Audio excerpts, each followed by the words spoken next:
It's really nice to see everybody. This is a first for me. It's the first time I've been late to my own meeting. But I've just got back from annual leave and I'm still catching up with about 1,000,001 things. As we get going, I just want to say and a special hello to Nick Tovall, who will be virtually hosting us and taking that opportunity to show us around and introduce us to some of the fantastic work that's going on there.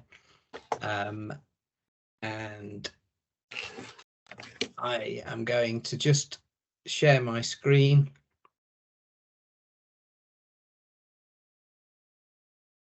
So this is our agenda.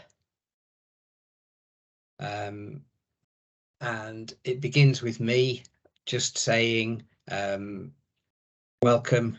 I am delighted if you want to have your cameras on and appear in the gallery. I appreciate that a lot of people prefer to keep their cameras off. I prefer you to mute yourselves other than for the discussions.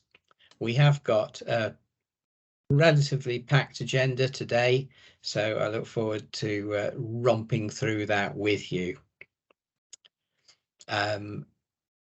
We are recording the meeting and the recording will be available on our website afterwards, which is handy if you need to go back and check on any of the presentations and stuff later on.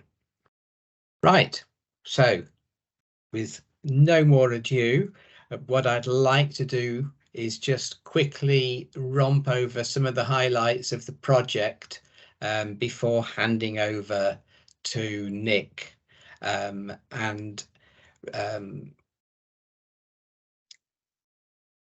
I'm going with this is that this project essentially has a mission which is about creating a collaborative community of practice that is multi-professional, service user focused and directed at bringing simulation into the heart of what we do.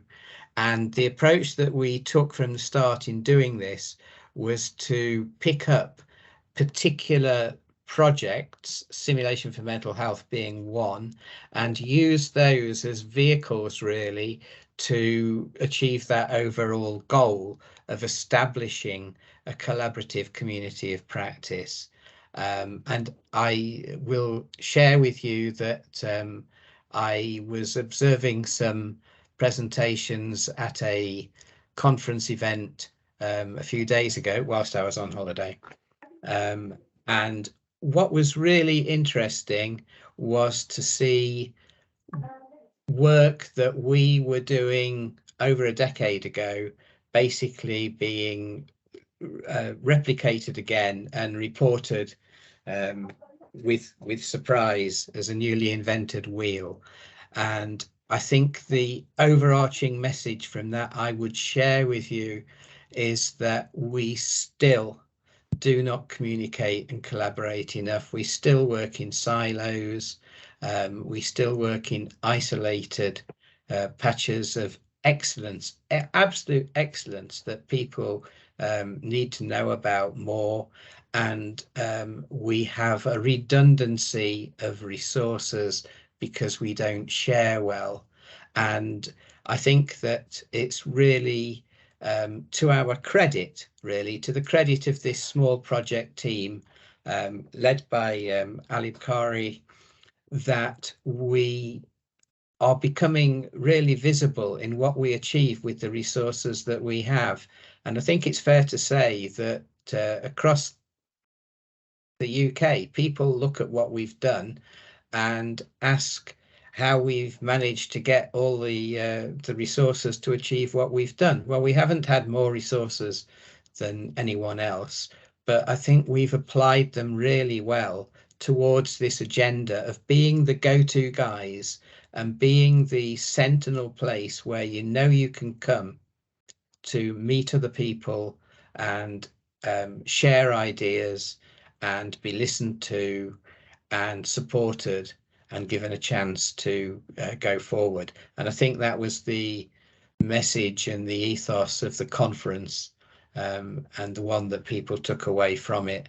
So I think, as we go forward with Rosie and HEE Southeast and what we do in KSS, the developing work that's coming out of primary care and others, where we can be proud that we're managing to get all this together and produce something that is very efficient and effective in terms of return on investment. So this is the good old HEE National Strategic Vision. It's just a reminder for us that basically this is what we can do. This is everything that can be done. And what we try to do in this project is pick out specific targets that we feel are especially appropriate for focus and attention. I would say that primary care is emerging as one, co-production in simulation is another, and think about how we can bring our community together by the work that we do in each particular target. And I'll come back to that at the end of this quick overview. So tomorrow, I can see Lauren there looking calm and confident. Tomorrow we have the second of our completely virtual simulation for mental health days. These 2 days follow on from 3 hybrid days that we provided earlier on. These have been extremely well received, and this is just a summary of the previous event in September. So 24 participants, police officers, paramedics, psychiatrists, GPs, allied health, occupational therapists, mental health, physician associates. And you can see there just a brief overview of some of the lower Kirkpatrick evaluation of what people thought of this event. And I've picked out from the previous hybrid days one data slide, so green is good and post is at the bottom. And this is about people's self-assessment of understanding the roles of other professionals. And I think you can just see that these days have been pleasingly impactful on what people managed to take away from them. And so we have our second virtual day for that coming up tomorrow. So simulation, we can easily appreciate, has the opportunity to provide behavioral training, to give people that opportunity to learn in their bones about communication, about situational awareness and all this sort of thing. But that doesn't mean, and the increasing use of virtual and headsets and all the rest of it does not diminish the importance of simulation in providing competence training, in being the first step. The first hands-on opportunity belongs in simulation, and hands-on is a generic term for that first interaction with service users, really. And so what we're looking at is what does sustainable training opportunities look like? How can we build upon the immediate response that we have to find to the specialty training gap that's emerging as a result of pandemic and other factors? How can we bring that into this collaborative vision? And so I don't want to take any away James thunder. So James Barber is here and will be speaking to us later on.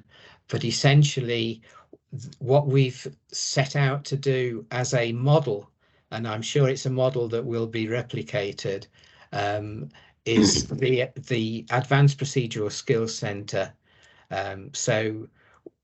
We're going to be able to offer highly sophisticated procedural skills training equipment, and combine that with the opportunity to take place in the behavioural, patient safety focused, team working, multi-professional work. And we're going to offer that in an environment that can expand to host complete training course events. So a quick photo tour. This is the Medway campus, where the Advanced Procedural Skills Centre is hosted and housed, and it has a range of simulation facilities. These are heavily used and appropriately so. There's a larger 6-bed ward, you can see part of there. There's a 4-bed ward, and a number of sort of specialist rooms, if you like. There's a community flat.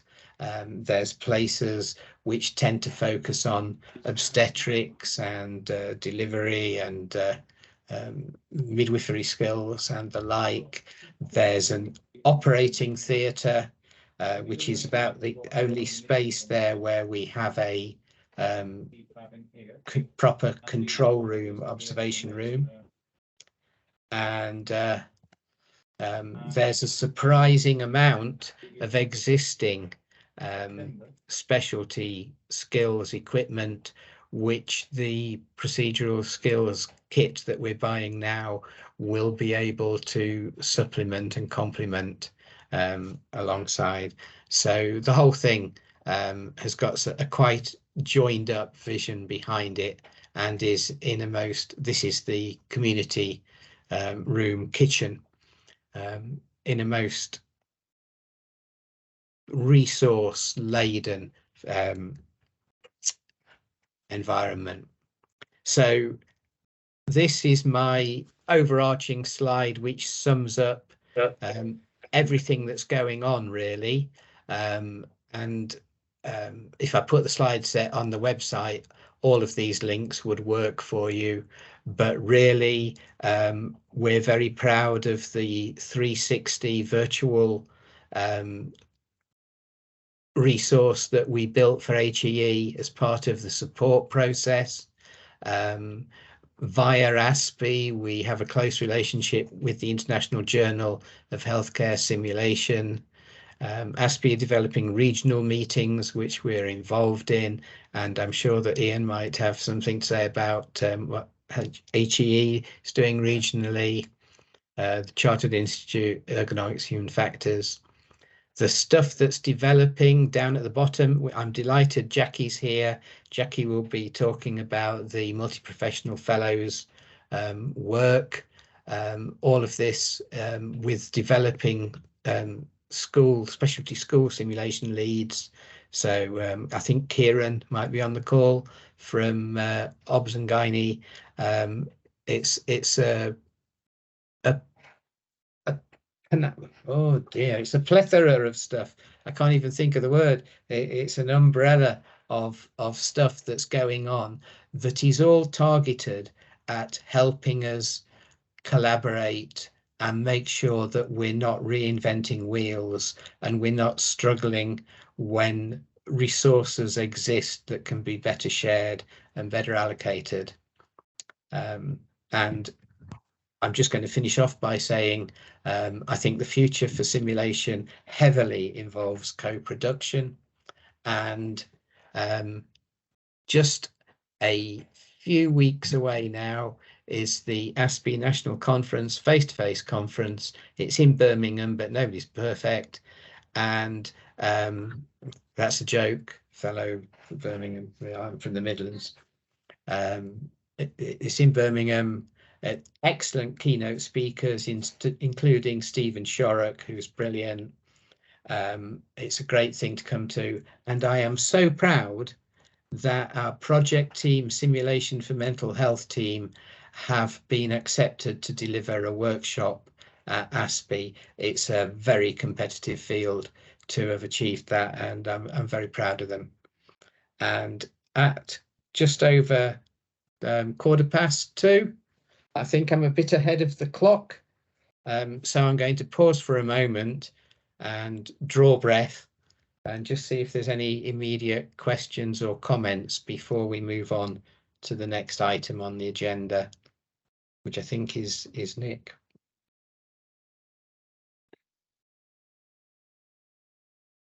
Ali Bukhari. I was just going to say, what lovely overview. Thank you very much, Andy. So much work and so much effort has gone into maintaining and developing this project. So it's everybody else's project. So please tell us what you want, what is different, what we should do differently, for example, or where things could improve. The floor is yours throughout this afternoon. But also to say to Andy, you're going to Birmingham, but let's make sure there are no U-turns.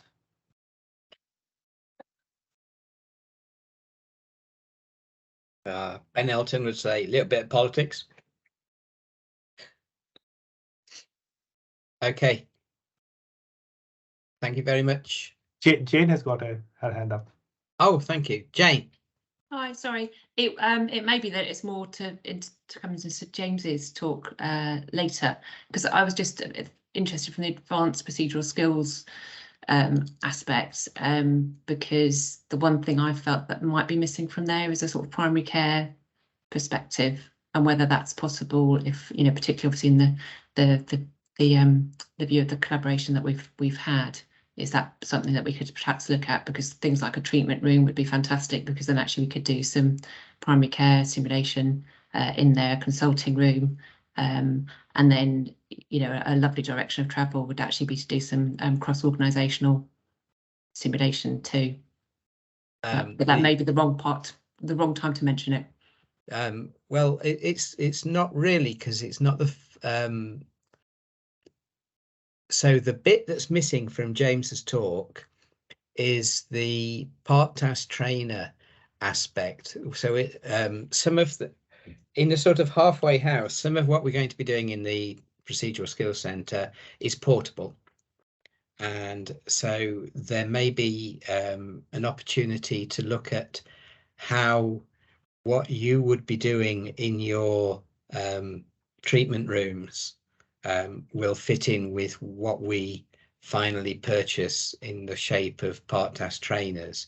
I'm thinking particularly of the things like coil insertion and the like that we've spoken of before. So you're definitely in the agenda and in the mix, if you like. The investment in clinical procedural skills is massive, but that's not to say that the primary care approach will be neglected. Definitely not. And yeah, that STP care pathway approach, that multi-agency movement of people to and from home, if you like, back into society, if you like, is definitely something that we will never lose sight of.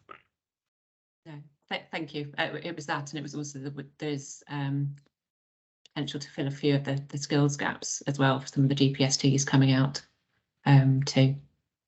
This is exactly the sort of thing that we can go on to talk about, and it's definitely part of the agenda.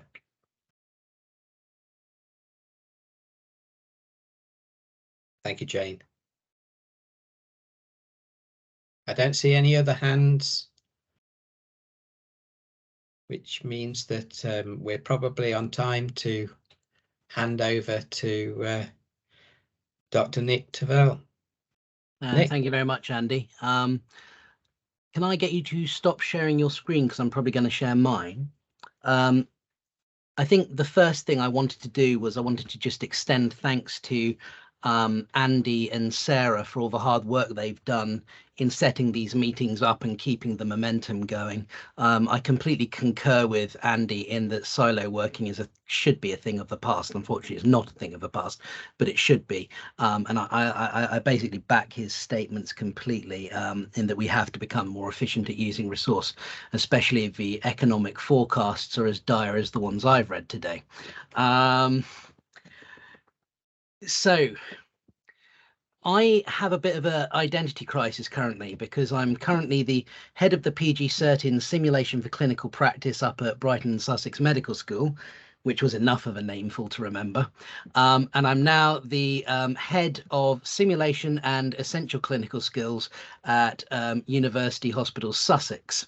So I find myself a little bit drawn two ways, which if any of you have ever met me will know that I'm tangential at the best of times. So I'm having that little bit of an identity crisis currently, which as simulators you'll be quite aware of, because if you stress anything, you tend to see that the wheels fall off the bus.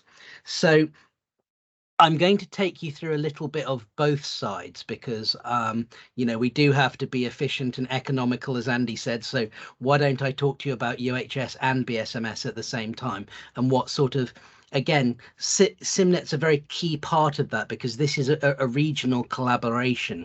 And I think it's very important that as a region, we're sort of almost in lockstep and showing people how it should be done, as it were. And there are a lot of very good people in this room. So I'm hopefully going to spend a little bit of time praising their outputs as well, because I do think that they did a study, I think it was, of surgeons, and it was something like they received 60 complaints to every compliment. And I just thought, well, that's not how I'd want to spend my day, having people complain at me and, you know, never pat me on the back and tell me what a great job I'd done, because, you know, that's what I need.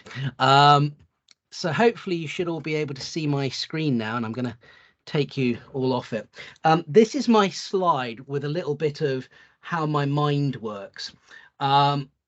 Sort of for when I teach on my PG cert, in terms of sort of what I think sim is. So obviously there's a large amount of logistics, which if you don't plan things properly, you can find yourself treading on the cold tiles and a bit out in the cold. So the second one is the magnifying effect of sim. And I think we all have a real duty as practitioners to respect it as a modality. And that, you know, we can magnify good behaviors, but we can also magnify poor behaviors. The red, white and blue thing is just to remind me that, and this is very much, you know, something I've picked up from my kind of mentors like Jackie Knight, basically, and Julie Turner, who's here as well. Hi, Jules. Is that I only have one perspective. I can only see one thing. And so I'll always see the star on the red square. That's why I need Jackie and Jules in the room, and Andy, so that I know where the star could also be. So I get their perspectives. And I think one of the things I'm delighted to be able to say with authority is, at UHS, one of our key goals over the next couple of years is the delivery and expansion of simulation and interprofessional education, especially targeting non-doctoral candidates. And that makes me very proud, because it was Jules who about 8 years ago told me, you know, we work together, we should train together. And I think that's a really key message that I want to help amplify.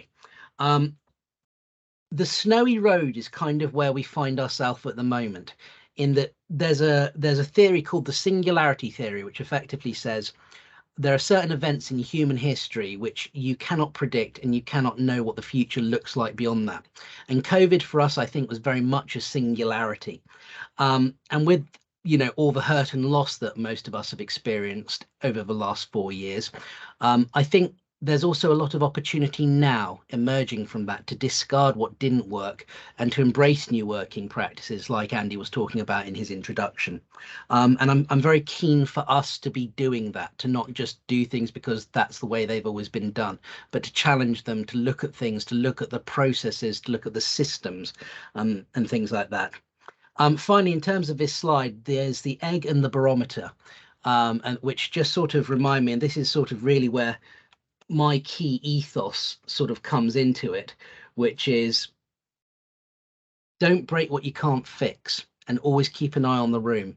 And the person should always come above the process, especially now when we're seeing a huge uptick in mental health in our simulation suites. And I think we do have a duty as educators to watch out for those kind of behaviors and signpost people, because it's amazing what a kind or compassionate word or a cup of tea in 5 minutes can do for someone's trajectory in life. And I think we have a huge responsibility when it comes to that particular thing. The other thing is to always remember that the act of observation changes the outcome of the experiment. And so certain people will still say, well, I wouldn't do this in real life. And it's that whole kind of immersion realism thing, which I love exploring. And like one of my other mentors, David Halliwell, says, I can make people cry over a tissue box, but should I? So the whole exploring that immersion reality index is always quite an interesting one. And this is the sort of all the king's horses, all the king's men couldn't put Humpty together again by Albert Einstein, except for the fact that obviously he never said that. And it's sort of looking for the errors that just creep in because of popular consensus, as it were. So I think there's a lot of work to be done. Anyone who knows me will know that I'm partially sighted, and that one of my favorite things to do is to bang the drum about differently abled healthcare practitioners. And this is one of my favorite quotes. A person need never have assessed the evidence for anything in order to be rich in opinion. It's by Quine from a book called The Web of Belief. And I think it's one of those things where, and the next slide slightly terrifies me, which is the proportion of medical students identifying openly as differently abled, top 5, bottom 5. And you mentioned that we're going up to Birmingham, which is actually my alma mater. And I actually learned how to speak in a Birmingham accent while I was there, which I sometimes find helpful for my simulation courses. It does occasionally bleed into Scottish or Irish or God knows what else. But the point being, I'm really proud of the fact that Brighton and Sussex Medical School has the highest proportion in the country of students who are open about being differently abled. And again, anyone who knows me knows that I'm an awful opportunist. So I've actually posted a little quick quiz in chat just as an exercise. So the first question is, how many students have you delivered sim to? And it's basically less than 5, 5 to 20, 21 to 100, 100 to 1,000, 1,000 to 10,000, and then more. And then what I'd really like to know is how many disclosed a disability to you. And if you feel brave enough, please put your answers in the chat. And then I'd like you to gauge from 1 to 10, 1 being I don't trust it, to 10 I completely trust it, your process for picking out these potentially vulnerable candidates. And I'm very proud to be able to say that I am giving a 10-minute talk at ASPE this year about this and about my personal experiences as a partially sighted doctor and my journey through medical school. And it was actually simulation that allowed me to even attend medical school in the first place. I had very good occupational health department, which basically took me in and looked at the evidence for what I could and could not do. And there's a really key phrase, which is, assuming someone can do something is just as poisonous as assuming someone can't do something. And, you know, one of the things I'm always talking about at Brighton is our differently abled healthcare practitioners. And this is the second scary slide I'm going to show today, which is this one. So if you look at the overall rates of disability within the community, generally at the age of 20, there's about a 20% or so disability rate. Now, as you go through the NHS, what we find is that in the general population, rates of disability at 65 versus 20 are 40% compared to 20, whereas we go from 16 to 21.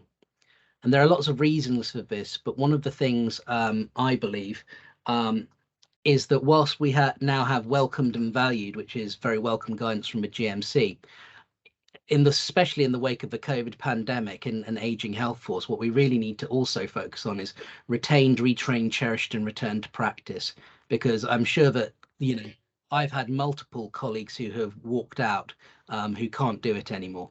And the simple fact is that's a huge waste, and it's morally not the right thing to do as well, which I think is also important to state. And I think, you know, Andy's Centre, places like that, there's real role for helping people regain their confidence. And I'm not just talking about the juniors, I'm talking about the seniors as well, who've had to make some very tough decisions sort of over the last few years. And frankly, medicine was hard enough as it was. So I think for me, one of the things I'm working on is looking at simulation to kind of retain, retrain and cherish people and to rebuild that confidence. And I always say to my medical students, confidence is the hardest thing in medicine to gain and one of the easiest things to lose. And I think as simulators, we have a duty to our students to empower them, to make them feel confident. And I had a lovely sim last week. It was my first one at the trust with the F1s. And I basically came in and said, look, you know, I've got it wrong. And I got the faculty to just put their hands up and say, who here has actually made a mistake in real life? None of us could not, all of us had our hands up. We've all made mistakes.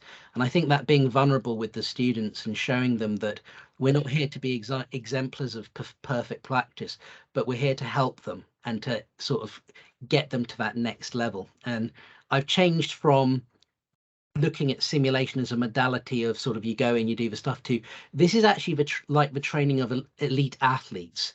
What we're doing is we're not kind of looking at people and saying, oh, you didn't do this, you didn't do this, you didn't do this. What we're saying is, if you do this, then, you know, if you're Usain Bolt and your time's over 2 minutes, we can get you under 2 minutes. And that's why we do sim, is to train you to get that peak athletic performance. And one of the things I am slightly worried about is the modality itself calls for repetition to build confidence. So you do the asthma scenario.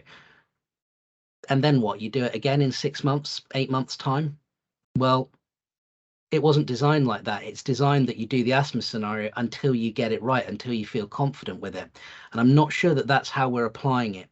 So if anyone wants to work with me on what I would call attenuation of signal, and when we need a signal boost, I'd welcome collaborators, because the simple fact is, you know, we all have wonderful experiences and we all agree that sim is a wonderful thing to do. But how do we capture those moments? How do we turn those into objectives? How do we basically make sure that what we do is sustained and that we're always building a foundation of strength, and that there's a historical memory of each of those individual athletes and what they need to do to get to the next stage? Because if we're not doing that, it's very much like another of my favorite quote, which is from Blade Runner: all of these lost like tears in the rain. And I really think capture and amplification and knowing when we need to resend the signal is one of the things that I'm very, very interested in. And there's a lot of work already out there which we can piggyback on. But if anyone wishes to collaborate, nick.toval@nhs.net, sorry, see, bad identity, I'll pop it in the chat. So please come along. What else am I doing? Well, I'm really thrilled because I've got a great new member of my team who's brought back my old mentor, a bloke called Johan Villas. If you've heard of Johan, please give me a nice big smiley in the chat. He is an absolute phenomenon. He invented this self-healing ultrasoundable gel using laxatives and window cleaner, not window cleaner, de-icer. The great thing is it can be needled 1,000 times and it will heal itself. If it starts to get a bit cruddy, you just add water, stick it in the blender, put it in the microwave, and then you can recast it again. It's fully ultrasoundable, it's fully needling. And this chest which we've made, other than the skeleton, which I'm not asking him too many questions as to where he got that from, this was less than 50 quid's worth of material. There's a muslin sheet which we've put the gel on top of, which we're going to be able to use for teaching thoracotomies. So it's kind of one of the other things we're sort of doing at UHS is looking at model making, because at the moment there's this big kind of twitching thing saying we should all go for 3D printers. And as someone who regularly 3D prints stuff, I can say, I'd avoid that for a little bit, because the classic one is people buy these machines, but without the expertise, they just sit there, they go unused, and they are also health hazards. So if you're into 3D printing, please come and talk to me, because I've spent the last couple of years teaching myself it and all the hazards and pitfalls. And if you ever need a 3D printed part, that's how I pay for my pension. So we're doing some model making days and things like that. But this work is very much based on actually some of the work that Jules Turner's done. So about 5 years ago, I think it was, Jules basically went around the hospital, put out boxes and collected all the medical equipment which had gone out of date and took it for us to teach our students with. One, this prevented a massive amount of waste, and two, I think it saved us something like 70 grand, which is stuff we can put into staff development, training courses, things like that. So again, it comes back to Andy's initial measure of what we need to do is efficiency and silo working. And it's something we'd really love to roll out across the entire network to sort of see what it could be, what effect we could have on this. And if anyone wants to talk to us about that, nick.tovel@nhs.net, please come and play. And I think this is kind of, again, where I mirror Andy's message, which is very much, we shouldn't be working in silos. We've got tremendous people with tremendous ideas out there. And what we should be doing is taking them and amplifying them so that we're not recreating the thing. I've had about eight CT1 anaesthetists email saying me, I'd love to run an ultrasound guided cannulation training day. I'm like, oh, well, you know, I understand why, because points mean prizes at Reg thing.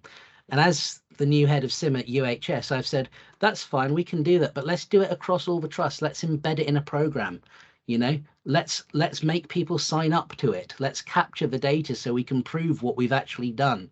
And, you know, we're making the stuff out of this laxative gel so that we don't have to go through all the cartridges, because some of the models, the replacement cartridges can be quite expensive. And in terms of self-healing properties, some of them are good, and some of them have led me to have to raise my mop budget in the Sim suite. So it's sort of, please. And what we're hoping to do is we're hoping to sort of create what I would call the arsonist's handbook, or the anarchist's handbook of simulation modeling. So sort of free for everybody, because one of Johan's key beliefs is FOAM, freedom of access to medical education. And he does a lot of stuff with the third world, is how to make these models, what to make them out of, and stuff like that. And I'm very much hoping at the winter meeting, I'll be able to announce a collaboration that I've got going on with GASSOC, which is the Global Anesthetic and Surgical Society, in terms of kind of, we've got quite a fun little hackathon, I think is the word. I'm not very modern with these terminologies, but we're going to see what people can come up with. Let me go to my next slide. Oh yes, this is just more showing some of the work he's done. So we felt it was important for people to be able to have buy-in and save someone who's really globally important. So we've made masks of Trump and Putin and all sorts of people, and Johan's actually supplying 200 front of neck access trainers to the Ukraine. So I mean, this is absolutely phenomenal work. And you know, if anyone is at DAS, which I don't think any of you are, because this is coincident with DAS, they've taken these front of neck trainers up there. And one of the things which one of the airway fellows from anesthetics did was basically put a whole bunch of these on a tea trolley and wheel them around theatres, so that we can just bring trainees out, we can bring consultants out, and we can do quick 5-minute micro skills drills to keep that message going, to keep that skill alive. Because front of neck access, it never is something anyone ever really gets comfortable with, unless you're a senior ENT surgeon, and even then there are still some pretty dicey situations out there. This is just demonstrating that this was before I had any control over my room booking, so we actually did it on my driveway. using a microwave and some old specimens buckets from the anatomy lab. But it's sort of what, you know, one of my fascinations, and I love Jag Dander's work, and you know, I quite routinely talk to him about the future of Somnian space and the VRIMS thing, which I was privileged enough to be able to attend when he had his Ugandan delegates on, and it's something which I'm really hoping I can support as head of SIM for UHS, is sort of bringing those minds like Prof Dander and Prof Khan into this sort of simulation environment, and working with our TEL teams to make the South Coast the best place to do VR, XR and AR on the South Coast. But again, that's not where my brain is. My brain is very much models and stuff like that. So I'm still playing with latex. I'm still playing with shop mannequins, weird heads, those foam dummies and stuff like that. So if anyone's interested in a model making course, again, nick.tovel@nhs.net.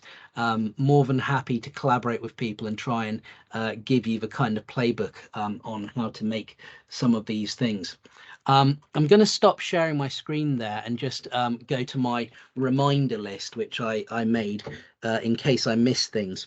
One of the things I wanted to say in my role as the head of the PG Cert in simulation for clinical practice was one of the collaborations which, you know, Rosie and Dr. Knight have funded is the fellows. And I've got to say, it was one of the best feelings to be able to take these allied healthcare professionals and signpost them towards Jackie and say, go and have a chat with Jackie. Maybe that's what it could be called, a Jackie, to sort of talk about your fellowship, to talk about your project and stuff like that. And I was able to take people who currently I've had no answer for in terms of where to fund their project and push them her way. And the best thing about it is she sent some of them back to me. So I've got them all coming on my SimPG cert, which is, you know, a fantastic thing. But more to the point, it amplifies that talent. And, you know, in this post-COVID world, everyone's a bit busier. The workforce hasn't grown that much to cope with the kind of losses we've sustained. And I think it's really important that we take people and we look at people on the wards or in the GP surgeries. Jane, I see you there. I still owe you a call back. I haven't forgotten. But it's kind of being able to take those people and their passion, which maybe they don't have the time for, and direct them towards someone like Jackie, who can help them get that from concept to delivery. That's been so nice for me to be able to do. And, you know, I'm really excited to see next year's thing when some of these projects come online and we see sort of what they've done. I've been collaborating quite heavily with Salwa Malik, who some of you will be aware of. And I'm really, really excited about tabletop simulations for organizational learning. If any of you haven't played Salwa Malik's The Floor, I happen to have 5 copies of it up at Brighton and Sussex Medical School, which, you know, hopefully we might be able to do a board game night or day at some point as part of our Simnet activities to get in the sort of same room. The great thing about The Floor is it doesn't matter who you are or what your role is. So it truly embraces interprofessional learning in terms of teaching sort of team working, decision making and stuff like that. And again, I've been able to forward her to people to sort of try and bring out her next ones, which is ITU and the PEDS floor. So the pediatric thing, because often with children, just by putting the word children in front of it, it suddenly makes simulation or anything a lot worse and a lot higher stake in our mind. Let's not go into the human factors behind that particular chestnut, but looking at these tabletop games, and again, hopefully at the winter meeting, I'll have a very exciting announcement to make with regards to a board game day. The main item on my sort of horizon is anyone who's been through Brighton will have seen that we're basically demolishing a whole bunch of stuff and building the 3 Ts. And I'm really hoping that next summer, Andy might let me give you a tour around there, because we're going to have some really quite fantastic facilities. But my job between now and then is very much looking at the gear, looking at the tech, and sort of reconfiguring the building and doing what I would call organization level simulation, where we look at the flows through the building, where we look at the time it takes to get from the helipad to theatres, where we look at the kind of human factors of, you know, having a set of coat hooks near the helipad exit, you know, with waterproofs in case it's raining, that kind of stuff. And I think that'll be quite an exciting project that some of you who I know are UHS based or local might want to get involved with, because again, the more perspectives you have, the more common sense you have, the more likely we are to get a better outcome for our patients, if you see what I mean. So and that's where I think, again, re-echoing and re-amplifying, to use my own words, Andy, collaborative working is the way forward, you know. With regards to these ultrasound sort of mannequins and things like that, a lot of you won't have the time to make them, but we're very fortunate in that there's a lot of medical students out there who are desperate for a decent project. So I have a sort of sweatshop going where I have a few of them working on some projects to build these mannequins, and one of them happens to have a van. So if you would like us to come across and run a day for you or whatever, or at least just show you things or lend you something, please let us know. This is the whole point of Simnet in my mind, is just collaborating and saying, I've got these toys, please come and play with them. And in respect to that, we're working very closely with a company called Butterfly to look at how we use ultrasound, so that it's no longer these sort of massive Star Trek level consoles, but it's actually a handheld probe which attaches to your phone. So we have some Butterfly probes down at the Trust, but we also have 40 of these probes up at Brighton and Sussex Medical School, kindly provided by HEE, to sort of further and look at new ways of working, so that instead of playing the guessing game with stethoscopes and tubes, we can actually put an ultrasound to someone's chest and show consolidation or pleural effusion. You know, instead of guessing what a murmur is because of the timing that we've taken with the pulse, we can show you it's a mitral valve prolapse. We can show you this. We're looking at ways to use these things on a simulated ward round. Why? Because we want to take the learning from this, try it out in simulation, and then try it out in how do we make the ward round better? How do we modernize? And I'm just going to have a quick look at the time. Yep, just got to keep myself on track here. I'm going to come back full circle to disability and say, most people see disability in the medical model, which it's a problem to be solved. But the social model of disability says that disability, people are disabled because of the environment that they're put into. The classic one being, if you know, and this is supposedly Einstein, it's not. Again, I chased it down because I'm that sort of person.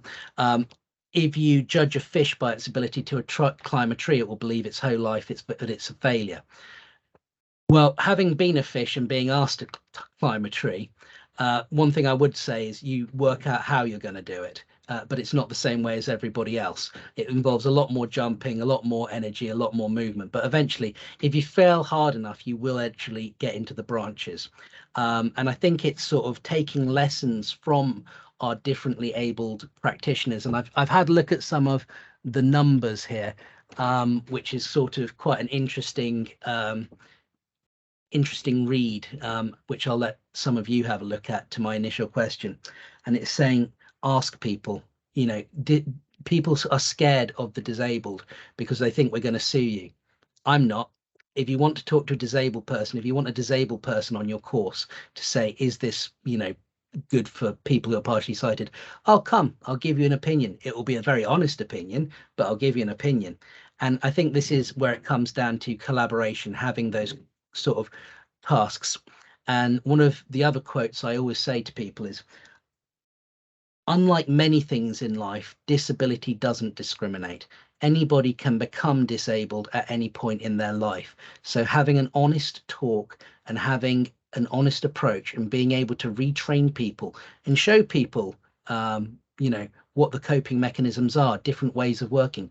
You can teach an old dog new tricks. You just have to try.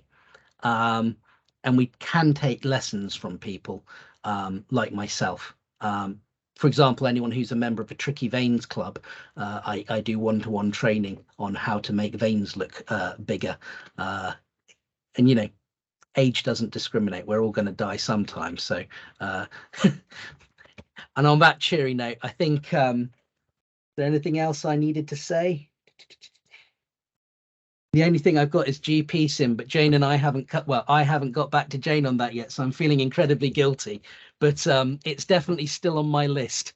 And thank you so much to Andy, and particularly Sarah, who had to cope with my chaotic disorganization. So thank you so much for giving me this opportunity to speak. I'll take some questions, shall I, Andy, for the last 10 minutes? Yeah, brilliant. Thank you, Nick. That was both, it's like the BBC, mate. It's both entertaining and educational. It's an experience. Yeah. As they say. So yes, I've put the generic email for the Simnet in the chat. I've done that just because if you want us to connect anyone with anyone, we're happy to do that, GDPR rules permitting. So and that includes helping you to find Nick if you're interested in some of that amazing stuff. And there you go. There we've got your email as well. Plus, So, most police forces have an ankle bracelet, so they know where I am at all times. Yeah. Well, it's unusual to see you without your face pixeled out, to be honest. But, so I love the idea of some sort of tabletop event. I think just to reiterate, yes, the idea of care pathways and looking at the role of primary care in care and well-being and its emerging place in our simulation community, and hats off to Jane particularly about that. These are all things to think about. The tabletop thing has got to happen. Yeah. So let's talk about how we're going to do that. I'm wondering whether it's time for a Simnet research group or something like that. I don't want to start launching a plethora of SIGs and all this sort of thing, but we'll do something non-bureaucratic around a sort of research group, I think. I think having a research group, if you look at the training networks like Search and Smart and all this stuff, again, it comes back to that there is power in being a large group of people saying something with a single voice. And I really think, you've managed to keep Simnet, again, probably with a lot of help from Sarah, I'm going to be completely straight and give her a lot of props here, on board and the momentum going. And I think it's going from strength to strength. And I think looking to the future, a research group, absolutely fantastic, but also a South Coast Simulation Conference. See, I've already SCSC, I've already thought of a name for it. I think a 3-day event would be absolutely fantastic, and just sort of alternate it like you've done with the kind of hosting over the region. And it's at days like that where we can all get together and play games and do simulations and do the wacky stuff that we can't actually persuade our trainees to do, or ethics has told you that you can't do that because it's unethical. We can do that together. So it's sort of I'd love it, absolutely love it. And also that ethical approval process, that funding process, if it's a larger organization, if you know that it's not going to be pinned down to just one person and their momentum and their passion for the project, but is actually going to gather that kind of get over that inertia that all of us face with change in the NHS. I think that's a lot more powerful. Anyway, sorry, I'll keep quiet. No, thank you. I think the wise words. And so we'll have a think about how we're going to bring all that together. Excuse me, I'm looking round to look for hands and questions. I think everybody is just a little bit flabbergasted at the moment. Jane?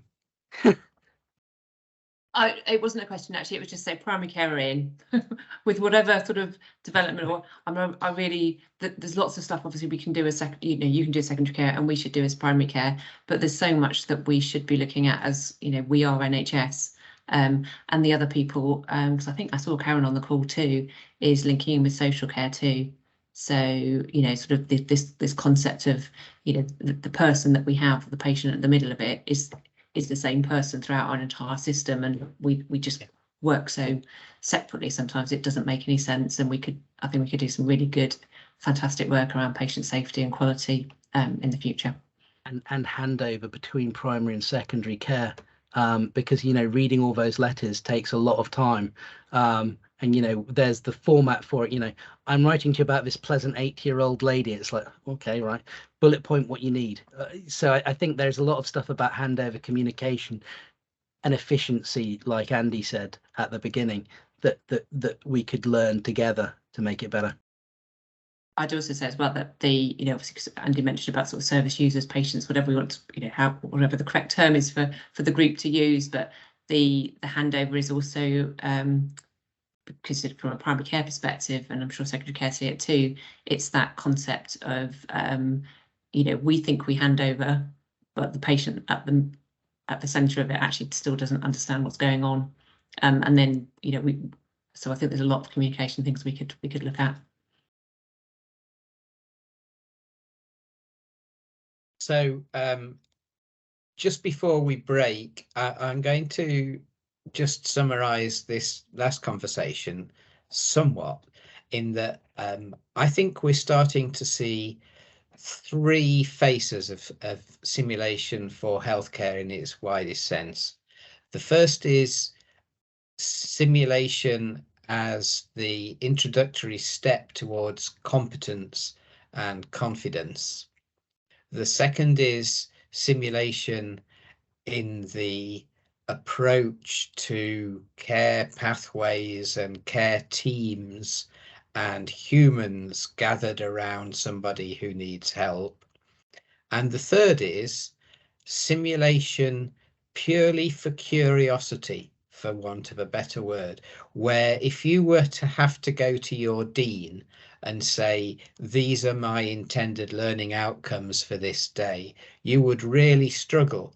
But if you were to be able to say to them, this is going to be really interesting, it's going to attract and motivate a lot of people to get involved, and I'm prepared to bet interesting things will spin out of it.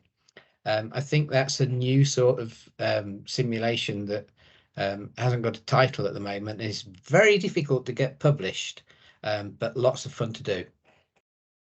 So could I just share my screen again? Because again, I think you and I spend a lot of time thinking about pretty much the same thing, a lot of the things. So this is kind of how I broke it down with the whole kind of what's it, SSIH sort of definition sort of thing, is that you've got the education, the research, the competence, but you've also got the systems integration, which I think is kind of the bit which we don't test the system enough.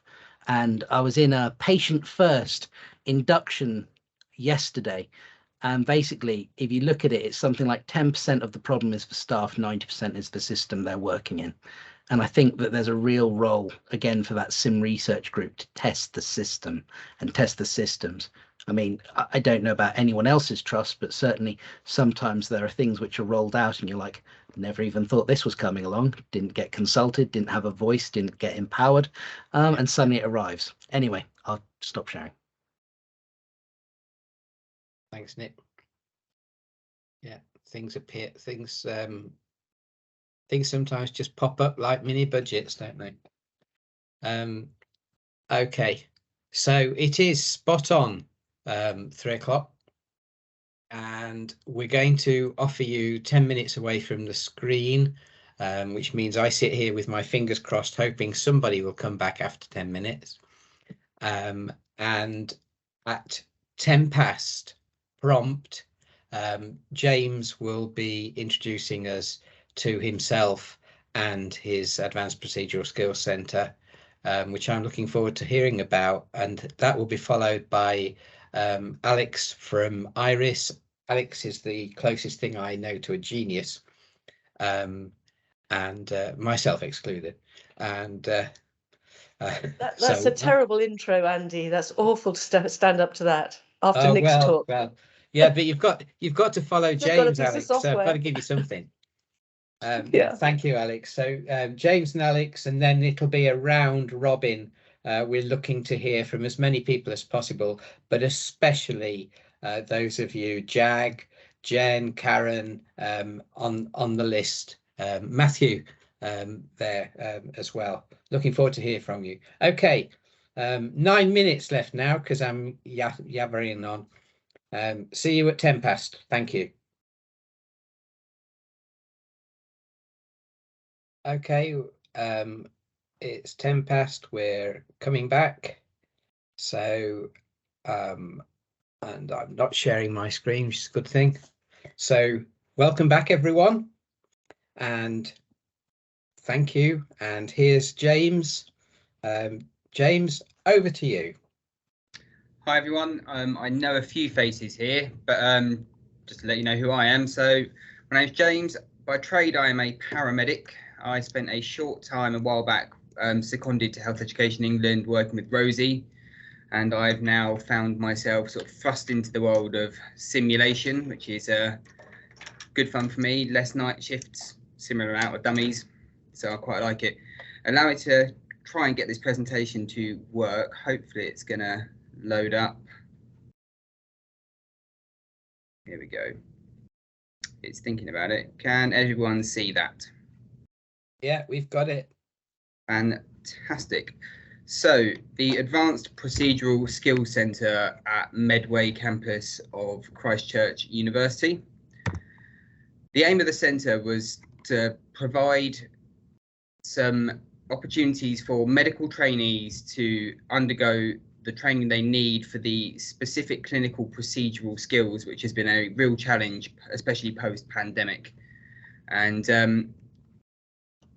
one of the ways we aim to do that is by giving them an opportunity to access really high quality, in-depth simulators.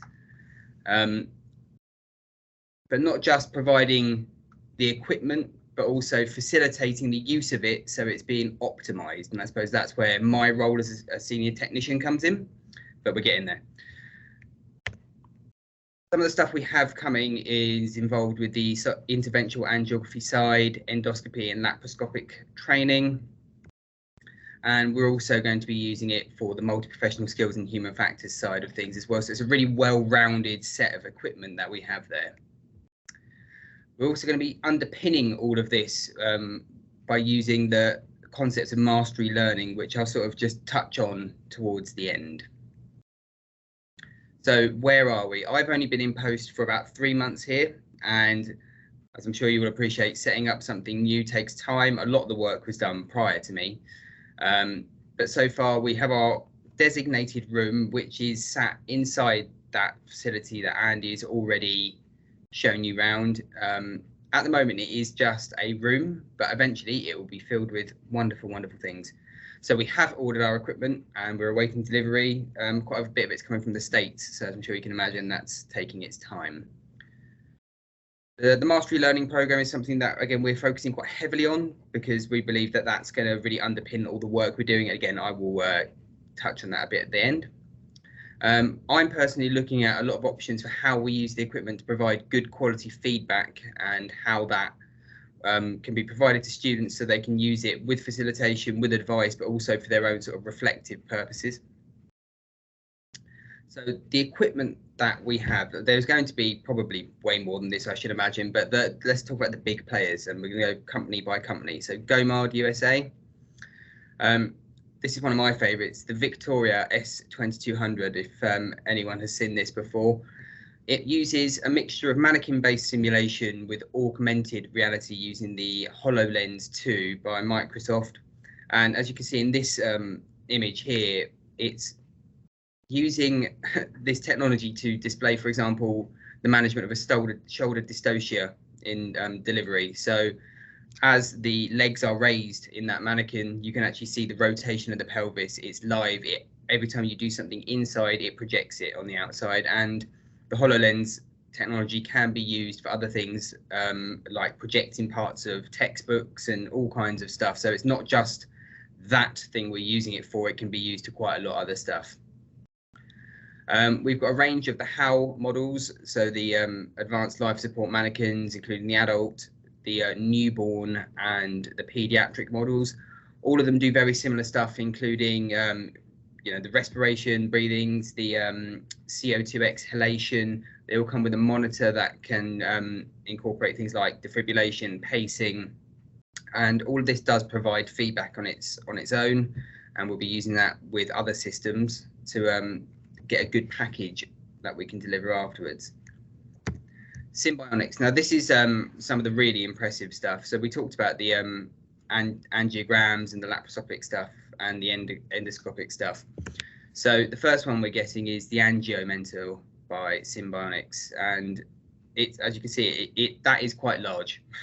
It's full-size kit. As a paramedic, I've spent time in PPCI units for people having heart attacks, and it's very similar. This model does not have the overhanging CT scanner, but obviously it does project that. I'm quite glad we're not getting that because it's enormous. All of these modules can have stuff loaded into them, so it's not just the modules that it comes with. As our work expands, as people come to us, we'll be working with them and seeing what we can do to help expand the use of this equipment. The lap mentor, a bit smaller, but again for the training of laparoscopic procedures. And again, this is something that all the stuff can have bolt-ons to. So this is not just a piece of equipment that we've purchased; it's something that we'll be further investing in. And the last one is the Endo Mentor. Again, quite a large piece of equipment, but this one is very it's very comprehensive in that it can do upper GI, lower GI, bronchoscopy, and some urology bits and pieces as well as a standard. And again, we can always get stuff bolted onto that. Limbs and things. Now, the main player we're getting from limbs and things is the prompt unit. I know this is being used quite widely in ambulance services and other obstetric training units. The beauty of prompt is that it's very portable, and this is going to play a part in the work we hope to do as a sort of almost like an outreach unit. Yes, we have our unit, but the goal will be also for us to be able to take this into departments so we can utilize the best equipment for places that don't necessarily want to buy it. Because again, as I'm sure you can understand, this stuff's not particularly cheap. I know Andy touched on the subject of task trainers. Now, we haven't actually ordered anything yet, but I know that we are definitely looking into this, and I think we're waiting on some results of a HE scoping project. But again, just to demonstrate that we are always still, even though we haven't set ourselves fully up yet, we're always looking ahead to what we're going to be doing and responding to those challenges that are out there when people come to us. So the Mastery Learning Programme, what you've got on your screen there is a draft of a poster thing we're putting together just to highlight the elements of Mastery Learning. But for anyone not familiar, as I wasn't about 2.5 months ago, Mastery Learning incorporates lots of different elements of education to make sure that the experience that we get is completely optimal, but doesn't just let people pass through on a time frame. It's about getting best out of it. So trying to get someone to be a master to get 100% on that aspect of their training before they progress. To do this, we use elements of deliberate practice, active learning, self-guided learning. I could talk about that for a very long time, and I'm quite aware that we don't have quite a long time, but of course, any questions on that, please do let me know, and I'm more than happy to have another discussion about that. But the important thing about Mastery Learning is, again, it just highlights the fact that we've not just got this equipment. We're planning to utilize all the skills, including the staff, myself including the other technicians we have. That is all part of the equipment. It's about showing the real value of this kit and how it can really, really be utilized. So what's next? Yeah, we're waiting for our equipment to arrive. But as soon as it does arrive, it's not just going to sit there waiting for our opening event in 2023. It's going to be straight out there used. I think we took our first official booking today, which is quite exciting. So if you do have any idea about how you might want to use this, please get in touch. We will be holding an opening event in early 2023, just to give people plenty of time if they want to plan it into their diaries to come and see us. And we plan on holding maybe some talks, a tour around the equipment, some demonstrations and bits and pieces.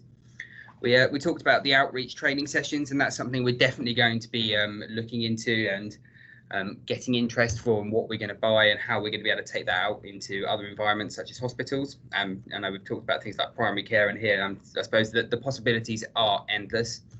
And most exciting one for me is a group of technicians, including myself, are going on a trip to GOMARD's base in America, which happens to be in Miami. Shame.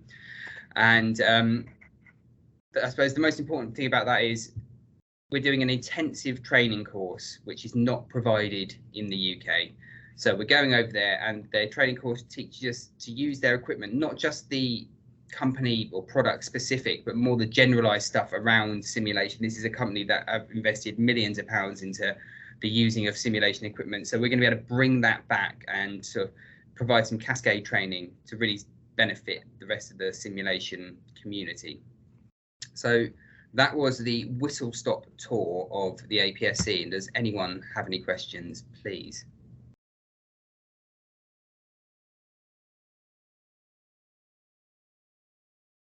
Let me stop sharing this, and I might be able to actually see some more of the screen. Oh, no hands? I can't see any hands. Andy, can you see any hands? Jane's got her hand up, James.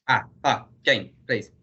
Apologies, I've always got my hand up, and I always feel like I come in here and I go, and what about primary care? And so it was really good that you mentioned primary care gyms, and I suppose it's just that myself and some of the rest of the primary care faculty be very keen to be involved, particularly if you are looking at getting anything that we might be using in primary care, because from experience, sometimes it's not always easy to understand what we need in primary care, as in I wouldn't know what you need in secondary care, if that makes, sorry, that sounded better in my head, but I know what I mean. No, absolutely. And like we said, we're always listening. We're always looking for how else we can serve that community there. As a paramedic, I know the importance of primary care because I've got a lot of friends that work in it, and having dealt with it quite a lot, I know that we need to provide those experiences. We really need to give you guys as much help as possible to keep it all going. So yeah, like I said, get in touch. Please let us know how we can help. Right, well, unless there are any more hands, then I shall hand it back to you, Andy. Thanks, James. I think that the important thing to say is that there's been an awful lot of work done in the background to reach this stage where we actually have kit on the way. A huge amount of work, and thanks to Ali and Rosie and Sarah and James since he arrived, and the work that's been done in the background to get us this close. And what we're going to create here is something that will be a model. This is something that will be looked at, and I'm fairly confident replicated. And it's part of a process that will actually move us on from the investment in kit into a sustainable community, which has a sort of visible go-to presence. This is what you need. You need to know who the go-to guys are, so Nick, we heard from, and he's very eager to place himself on the map, and others the same. And we need that coordinating presence, and it needs sentinel projects to keep it above the horizon. And this procedural skills centre is the current flagship, if you like, but that's a sustainable flagship. Ali Bukhari. Hi, James. Welcome again. It's lovely to see you face to face, or at least on the screen anyway. I was just going to follow on from what Andy has said. I think the issue is that at the moment, he's a little bit in a calm before the storm situation. There has been some money around. People have thrown that money around and used and bought equipment and other stuff. But that's not going to last. By April next year, he would have disappeared. It will be part of a directorate within Health Education, NHS England. And nobody really knows what the funding would be like for these kind of investments, which are really needed. So for us to try and create something sustainable out of it is what we, I think, are trying to do more than anything else. Here's a model of equipment that most trusts find it very difficult to fund, and it's probably not even cost effective for them to fund. I note that Friendly has got something, and that's really good to know that at least one of the pieces of kit that we have is not solely going to be placed in Medway, it also exists in other part of our KSS community. But most trusts won't have access to this kind of training. So for us to develop something that can then be maintained with actually very little investment going forward is something that we should all be very happy and aspire to maintaining and supporting as we go forward. Now, I know we need to discuss this with our colleagues in Health Education England, but it is important that we can convince them that some degree of sustainability of a central model as well as model of providing training within the trust needs to exist, because the most expensive equipment cannot be bought by everybody or have access to by everybody. So well done to you and Andy for continuing to persist. This is a great initiative. If we had time, or if we will have the opportunity, we would like to replicate that across the other 2 counties as well, and perhaps using Nick's base at Brighton and Frimley as the next staging posts. But let's see how this goes first. Thank you very much. So no pressure, James. Okay, thank you. I don't see any other hands up, so I'm going to say thank you very much, James, and best wishes for your trip to Miami. You know, it's a pity it wasn't in Alaska, but you can't have everything. Yeah, if you need someone to hold your bags through the airport, I've done my manual handling update just yesterday, so you know, I'm more than happy to come and help you with that, James. One of his bags is really heavy because it's got me in it. Wait for the hurricane to be over, though. Okay. So one of the epitomes of what collaboration can be in simulation is the IRIS scenario authoring platform. And I'm really pleased that Alex Clark has found time to come and talk to us today. And I reiterate, this project has IRIS licenses that we are eager to distribute and support you with. And Alex is equally eager to work with you. Alex Clark. Hi, everybody. Let me just share my screen. I do feel like royalty coming to this meeting, actually, so that's a very nice start. I've got a bit to live up to there. So let me come in and share my screen. Okay. So I'm the product owner basically for IRIS, and we actually started IRIS really by working with Health Education Southwest. A number of you may know David Grant, Andy certainly does. And David had the original idea really around how could we take the assets that we've got, which are all the scenarios which are in Word documents and all that stuff, distributed around the region, and actually get them into somewhere where they can be good quality scenarios, assets for the region, and also able to be accessible by everybody. So the whole vision of equity of access is pretty key in IRIS, and you'll see that in a second as I show you the library and how that's shaping up. Andy, you mentioned earlier the reuse versus recreate, so being efficient and using the scarce resources that you've got, particularly in terms of people. So there's probably thousands of sepsis scenarios around the world.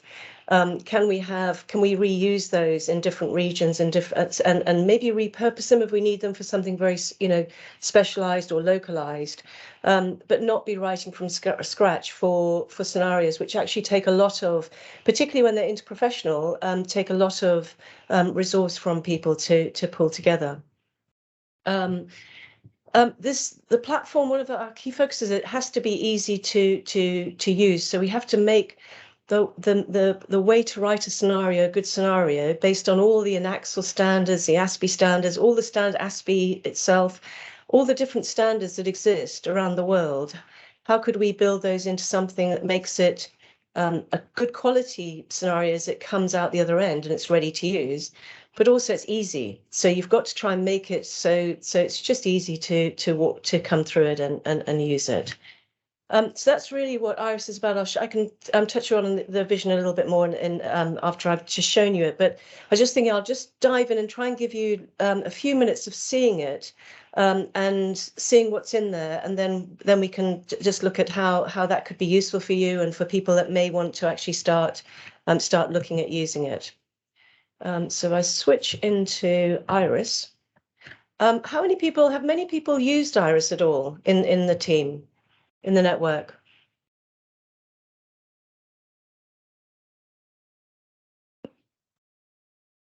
Okay. If you get a login to Iris, which is very easy, you can come in. I'm logged in as Gary Taylor here. It's like a demo site.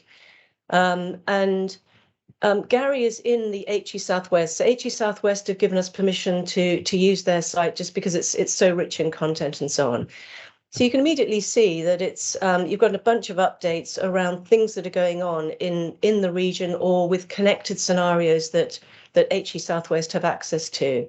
So if there's a new scenario, you may see it coming up here. If there's a scenario that you're actually directly involved in, and you're working with somebody else on, and it gets moved forward to a different step or a tool gets changed, you see it here. Okay, so this is just like a notification space. But really the heart of the Iris when you come into it would be to head into this library. So if I head into the library, you can see just tons of content in here. Yeah, let me try and type correctly. So straight away, I'm just typing for sepsis, and you can see we've got 60 entries. Now, these also aren't all from HE Southwest. You can see East Kent, East Midlands, Starship from New Zealand. There's all sorts of people around the world have contributed stuff, but you've got 60 of those, actually. If I come back out again and look at the entire library, I think we've got 911 scenarios. Okay, so simple searching. I was talking with James last week on the Wayne Evans is a paramedic discipline, and Wayne alone, just having a look at Wayne's stuff because he's an interesting writer. Wayne alone has written 36 paramedic scenarios. So you can find content immediately out the box and see whether it's mature. So it's got to the final step of being written. And you can quickly go in and take a look at it. Okay, so Iris is giving you a library, out of the box, a library of content. Kent, Surrey and Sussex are a member of what's called Fair Share, and that means that's a group of organisations in Iris that have chosen explicitly to collaborate. And it means that what you write, you share about 70% of it, well, 70% of it into the library or more. And in return, you're getting 70% from all of the other contributors.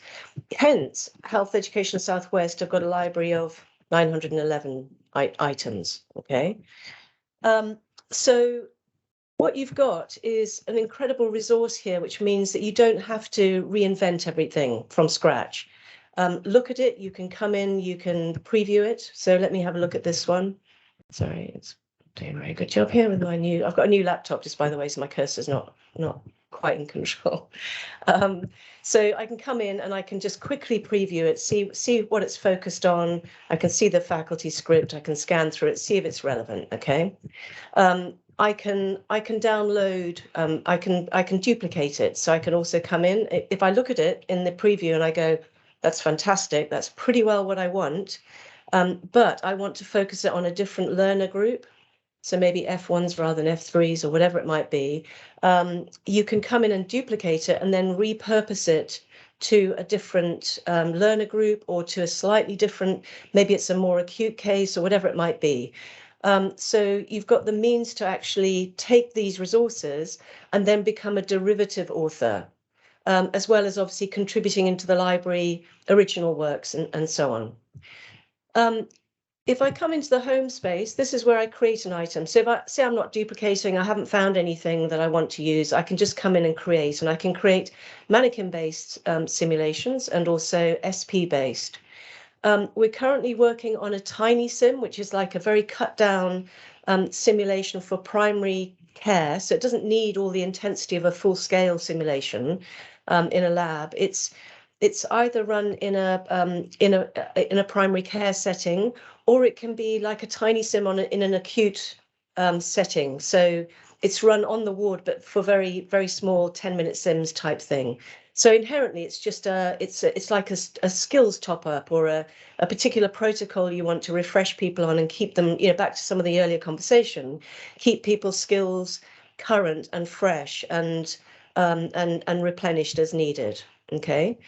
So we're working on that at the moment, and in fact, and we're working with HE Southwest on that, also the primary care, Doncaster Primary Care up in the north, and then also with you and your team. So Jane, I think Andy wants you and Andy and me to get together and actually look at that tiny sim wizard and see whether have your input to that basically on the primary care side of things. So that would mean just another item option gets added here, which allows you to create a slimmer, more compact simulation. You can build event courses literally by saying, well, an event course might be running for half a day at a sim center, and it comprises 5 other sims, all around a similar theme or around a similar for a particular learner group or whatever. So you can group things together into different courses. Just to show you it in what it looks like, to try and make it see how easy it is. This is an actual simulation. So this is a pediatric 6-year-old. It's inherently interprofessional, because if we come into the share, this one isn't, because it's duplicated. But if you went to the original of this, you can see this is a demo one. The original of this, you'll see 5 writers. From different disciplines in this. So you can create your team here, your interprofessional team, to design and make sure that scenario is playing to the different learner groups that are involved. Okay. So, and you'll see that play out in this simulation. So down here, we've got a wizard. We can walk through that, and we literally are clicking through. So here we start and we open up in the describe and classify. So here's your exact summary of what this simulation is about. It's a 6-year-old presenting generally unwell, and so on. You can categorize them. So this is how we keep the library able to filter and be rich in the filtering of content. Okay, so you can put in literally text entries. So this one's a text entry, but these here you've got drop downs around different options and so on, schools, departments, pediatric groups, and so on. And that allows you, when you're in the library, to look for certain content based on these filters. Also, you can capture mapping to the different standards. So we're very focused on this wizard reflecting those best standards. And as you go through, you'll see these different little info tips, and they will give you guidance on how to use a particular field, but also show you references directly into INACSL criteria and all that type of stuff. So you've got easy access to all those standards and best practice guidance. Coming back to the wizard, once you've got the basic description and classification, you're into the learning needs and objectives. Just step through, and you would add. You can see here this is the interprofessional set of learners that are this simulation is targeted at: triage nurse, pediatric team, and so on. And then this is breaking out different learning needs that group has. Okay. In here, the team have actually captured the objectives here, but you can equally capture them in the learning objectives. So this is typically for what's the need. So this often looks like, well, COVID, for example, is a classic example. It was a new a new area that needed to be trained up on. So rapidly we had to get COVID scenarios in so that people could get trained up. And those were developed in IRIS. And I think we had something like, I don't know, 30, 40, 50 of them were developed up very rapidly from people around the UK to get everybody access to COVID training. Once you've done that, then you're into the faculty script. So what does the faculty that's running this need to know? See here, you're just getting guidance around what to do with this particular field. And then you're starting to build up the patient profile. So you literally, when you're in it, you're just clicking to edit. And you can see largely you've got rich text, so you can structure things so they're easy to read and get the main points very quickly from bulleted lists and so on. Coming in here, you see you're opening up a bigger pop-up here where you're just populating and going from tab to tab around, and basically you've then entered, and once you've got your data in there, you're just submitting that. Okay, so you'd save it and submit it. So it's easy to use in terms of stepping you through a logical process and a process based on best practice to actually write a scenario. If you don't need a field, so you can see here, don't need it. Yeah, just leave it empty, because then when you come to the previews for things, so here's the briefing. Let's have a look at the all technical briefing for this. Let me go into, yeah. You only see the fields which are populated. So you end up with a very clean briefing that hasn't got all the noise.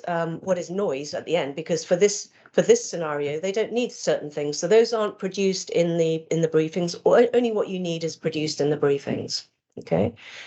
And you now start coming into setup. So the next 4, 5, 6, and 7 are all about setup. All of those elements that you need. So simulators, monitors, which roles are you going to have?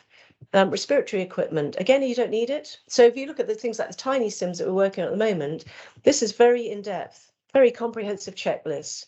So in the tiny sim, you can add all the equipment you want, but you don't have to go through this depth of checklists to get there. We've got the high-level prompts about, do you need respiratory, do you need meds, do you need whatever? So these four steps, 4, 5, 6, 7, are all about equipment and gathering all that for setup and run. And then you come to the heart of the scenario, and now you're into what are the states. Okay, so you can see how through this, what you're doing for one state, you're now in a little inner wizard, and you're going to capture the vital signs, assessment, and so on. Again, just clicking through what you need, you populate, what you don't, you leave. And then at the end of this, you just add another state or duplicate a state. You can add another state, or it allows you to duplicate because maybe you've only changed a couple of parameters in vital signs or whatever it might be. So it's just helping you to quickly and easily actually create a scenario. Coming into debriefing, and then into just once you've got your debriefing points, which obviously are a fairly key thing and are tying back into your objectives and so on, you're then into gathering the resources which you need to actually run. And these are now pulled together. So earlier in the equipment for this particular sim, blood gases were added, there's some radiology results were added, and so on. And those are all in here so that when you're running, you can very easily just click them and project them to show what's the next rays come in, and to share that image with the team that are treating the patient. And so you're now at a position where you've got all of the resources that you need. Learner resources the same, and then you come into readiness to run. And this is just a final measure of goodness, is taking the INACSL standards and the ASPE standards and so on. How would I know that this scenario is good? Well, here's my checklist. So needs assessment exists. Have I got that? So I just click and fully agree, disagree, mostly disagree, whatever, fully disagree. So you come through that and you get to a rating. In this case, it's showing us 4% because this scenario was developed before this tool. But normally you're looking for 80% and above in a sim. And that same sort of principle of a wizard is used in both, exactly the same, but for SP-based simulations. SP standardized patients, so working with an actor to play a role, maybe with an iSimulate monitor attached to them, whatever the setup might be. you'd populate in a similar way. Okay. And that's it basically. If I just come back to this a little bit, you've got your library, you've got your easy way to create the high quality scenarios based on those standards. Your setup and run, all your briefings are produced for the different stakeholders. So your all for all is the SimTech often will take the all, but you've got facilitator, you've got a pure equipment one, you've got the learner briefing and so on. They're all dedicated briefings that are produced for the different stakeholders. You get very comprehensive setup, obviously, and easy to just pull it up and then set up. And we've also got, which I haven't shown you, but export to simulators. At the moment, we've got Lairdal in there, CAE Maestro, iSimulate. James and I were talking last week about GoMard. We're on a campaign to get GoMard in. Part of our vision is to get all the main kit as stuff that we can connect to, so that it doesn't matter what your setup is or whether you're running in a different location. Really, what we want to be able to support is that it doesn't matter what you've got, we can actually support you with that. So out of Iris comes the system file with all the vital signs in it and so on, that sets up the states to run automatically in the simulator, or with iSimulate on the monitor or whatever it might be. We've developed this over the course of many years, I mean, probably 6-7 years now. And the way that we do that is literally by working with our customers. We want to work with you guys. We want your input around things that are valuable. We're constantly taking feedback. In fact, we're in process of developing a way of gathering that feedback much more in a much more in-system way, rather than purely through conversations. But things like, we're thinking of developing these things based on things we're seeing. Which of these are most valuable to you? And then a blank entry for you to be able to add anything else you want to add. So that's how Iris evolves. It's very much around a community platform that we're trying to build here. We are building. It exists. It's got a lot of content in it already, and it's worldwide. And we very much want it to be as valuable as possible for everybody that's using it. So we're always open to feedback and how can we make this platform better. As I say, we're working on primary care. Jane and Andy, very keen to get your input on that, and I've now got the first incarnation of that in a not a real way, but in a way that looks as if it's real, simulated way, so you can see that wizard and see what you think of it. Virtual sims, Andy and I were talking about. We want to be able to support virtual simulation as well. The writing of a virtual simulation from maybe an existing mannequin based. Well, how can we do that? It's a piece of R&D for us, but we need to collaborate with somebody who can also work with us to do that.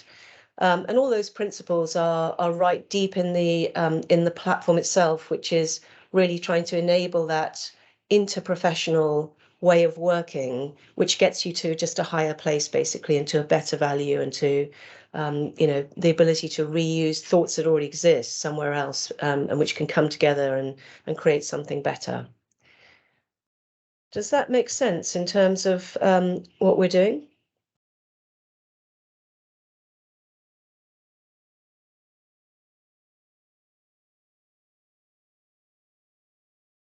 Thanks, Alex. It's an excellent overview. I think that is it Vince has a hand up? Yeah, I can't see. You come into the group. No. I did. Maybe it was a wave. I think what we have to say is I really value the way that Iris now supports quality assured approach to scenario design. It maintains the recognition of every author in the development and iteration of a scenario, and it allows that sharing. And I am convinced that one day there will be one patient called Myrtle Jones who has anaphylaxis, and all over the country, Myrtle will be having anaphylaxis, and we don't all have to invent a new name for her, a new date of birth. We don't have to worry about whether her address is 14A Acacia Avenue or whatever, or even think of a hospital number for her and all the rest of it. It is done, and that's the way I see the future. But yeah, I'm looking for hands. I think everybody appreciated the overview. Neil, so it's Neil Vine, really great stuff. Jane, yeah, the primary care. Right, Don't worry, thanks, Jane. you're recruited, Jane. Nick, Perfect, Nick thank you. has a hand up. Sorry, I had to step away for 5 minutes. I apologize. Was there any way of mapping to curricula? In that classification, there's a curriculum mapping field, so you can classify every scenario by your the curriculum mapping that you've got.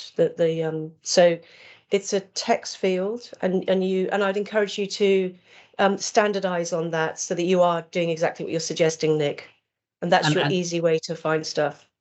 And could I audit against that in terms of how many times it's been used, how many participants, sort of what metrics can I get back from the system, if you see what I mean?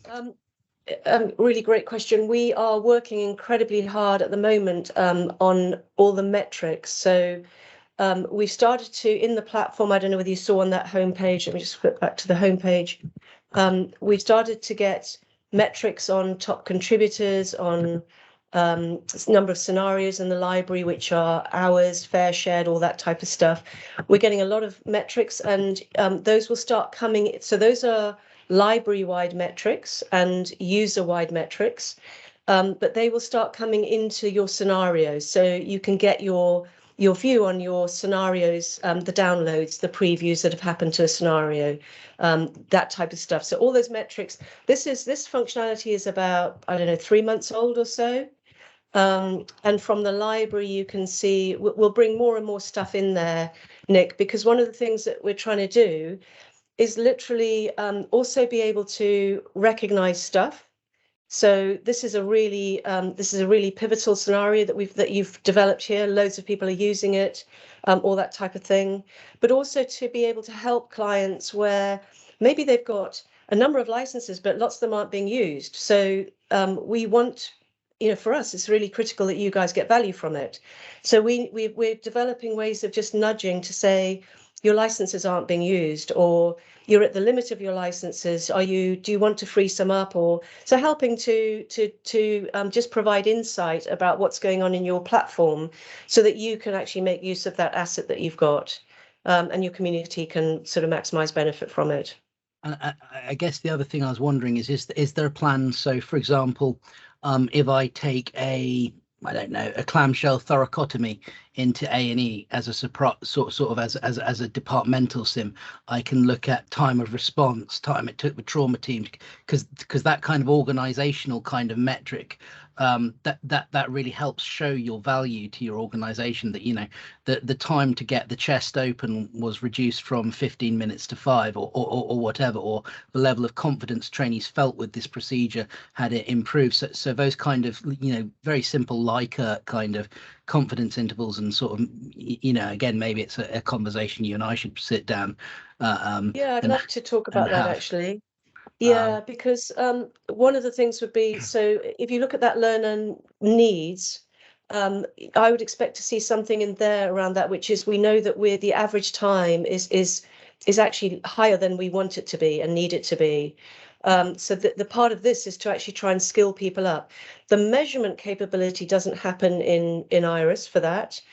Interestingly enough, we had another product. It still exists, but it's on hold at the moment. But we're currently in discussions to maybe reinvigorate that, which is a product called Equip, which is equipped to improve, and that actually provides a measurement system that you can set up to just say, I want to measure this, and you enable people to capture measurements on it.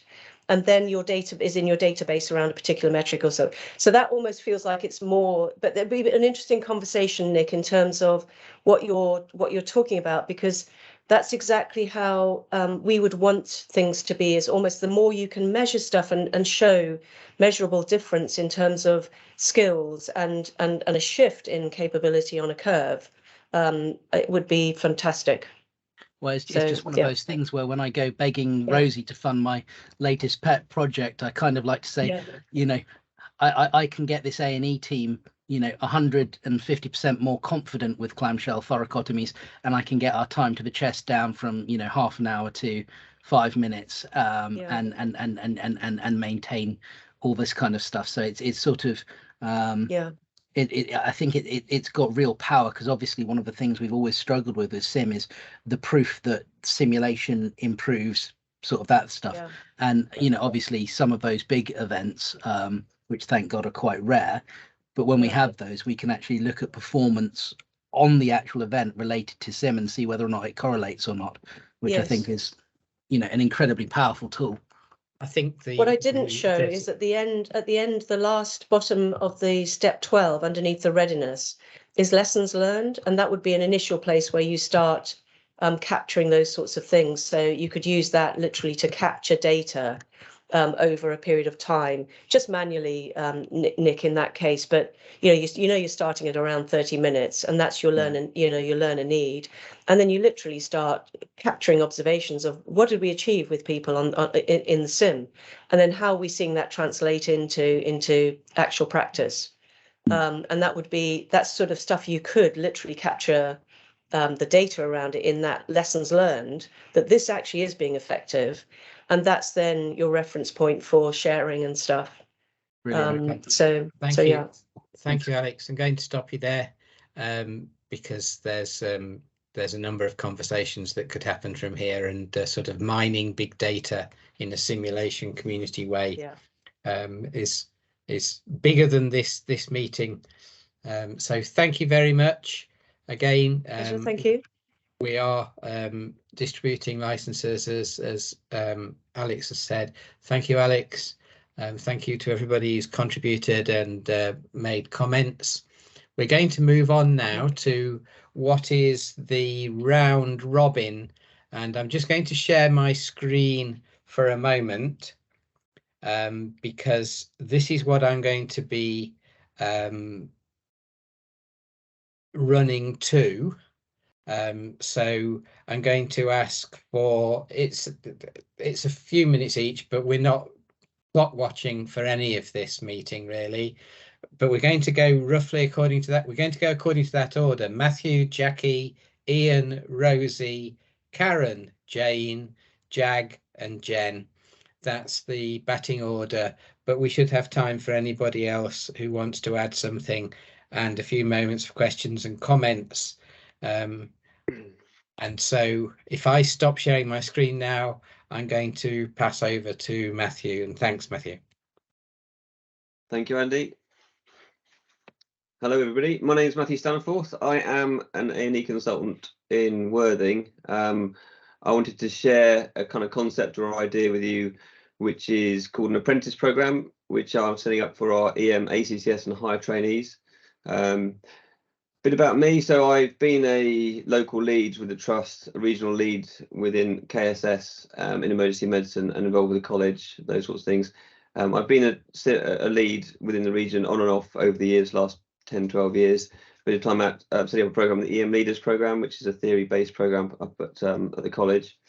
The challenge as a regional lead, which I wanted to share to you, is really how a small group of people can deliver and also develop simulation and also then develop for the future. Back in 2013, I set up an apprentice program where I got our trainees to volunteer or apply for a program to really develop as faculty. As part of that, the idea of being an apprentice is that these guys learn skills to deliver simulation, but also help drive local simulation within their departments that they're actually in. So what I'm doing at the moment, I've got 19 trainees, higher trainees in ACCS from all the hospitals around Kent, Surrey and Sussex. and the idea is that I'm going to put on 6 really faculty development days for them, and then the challenge for them is to then go back into their departments and try and help support and deliver multi-professional simulation. So I did this back in 2013, and there are 9-10 people at the time, all of whom, or nearly all of whom, are still very much involved with simulation delivery in their departments now as consultants. So you know, in that respect, it was quite successful. And the idea in this is what I'm hoping is to invest in the future for trainers of the future within our candidates. Some unexpected side effects of this is one, actually, when you scope practice within departments, you don't necessarily get a true feeling for what actually is going on in the departments. But if you get the trainees to actually tell you what they're experiencing, what they're observing and experiencing, then you get a very different feel from it. So actually, working with the trainees, I found much more successful than working with consultants to try and develop faculty at that level. Happy to take any questions. I mean, the faculty development really is modules about scenario generation. So Iris will definitely be part of all this. Debrief, all those sorts of elements. Really encouraging the candidates to partake, but also have the confidence to deliver simulation, particularly multi-professional simulation involving our nursing staff or HCAs, all those sorts of things. Nick, you'd be pleased to know Johan Willers is part of this. Him and I have been collaborating over the years for the clamshell thoracotomy scenario, which we've delivered on multiple occasions. Salwa Malek, you mentioned, she was one of the previous apprentice back in 2013, and now she's really involved with simulation at the county. Hoping to get wing factors involved as well. So to get an idea, you know, really it's about education. This isn't about teaching anyone to do anything. It's about encouraging people to develop themselves and actually become educators. And to see and observe what goes on in the airline industry is also really important. What goes on in America, around the world, to get ideas from all around the world. Certainly, I'd quite like to, if possible, maybe come with a small group to visit the Skills Centre in Canterbury, just to help with that development. So really helpful. So I just wanted to share that with people and take any questions or ideas, or you know, this really is to share ideas and to share concepts. That's all I'm doing. Thank you for your time.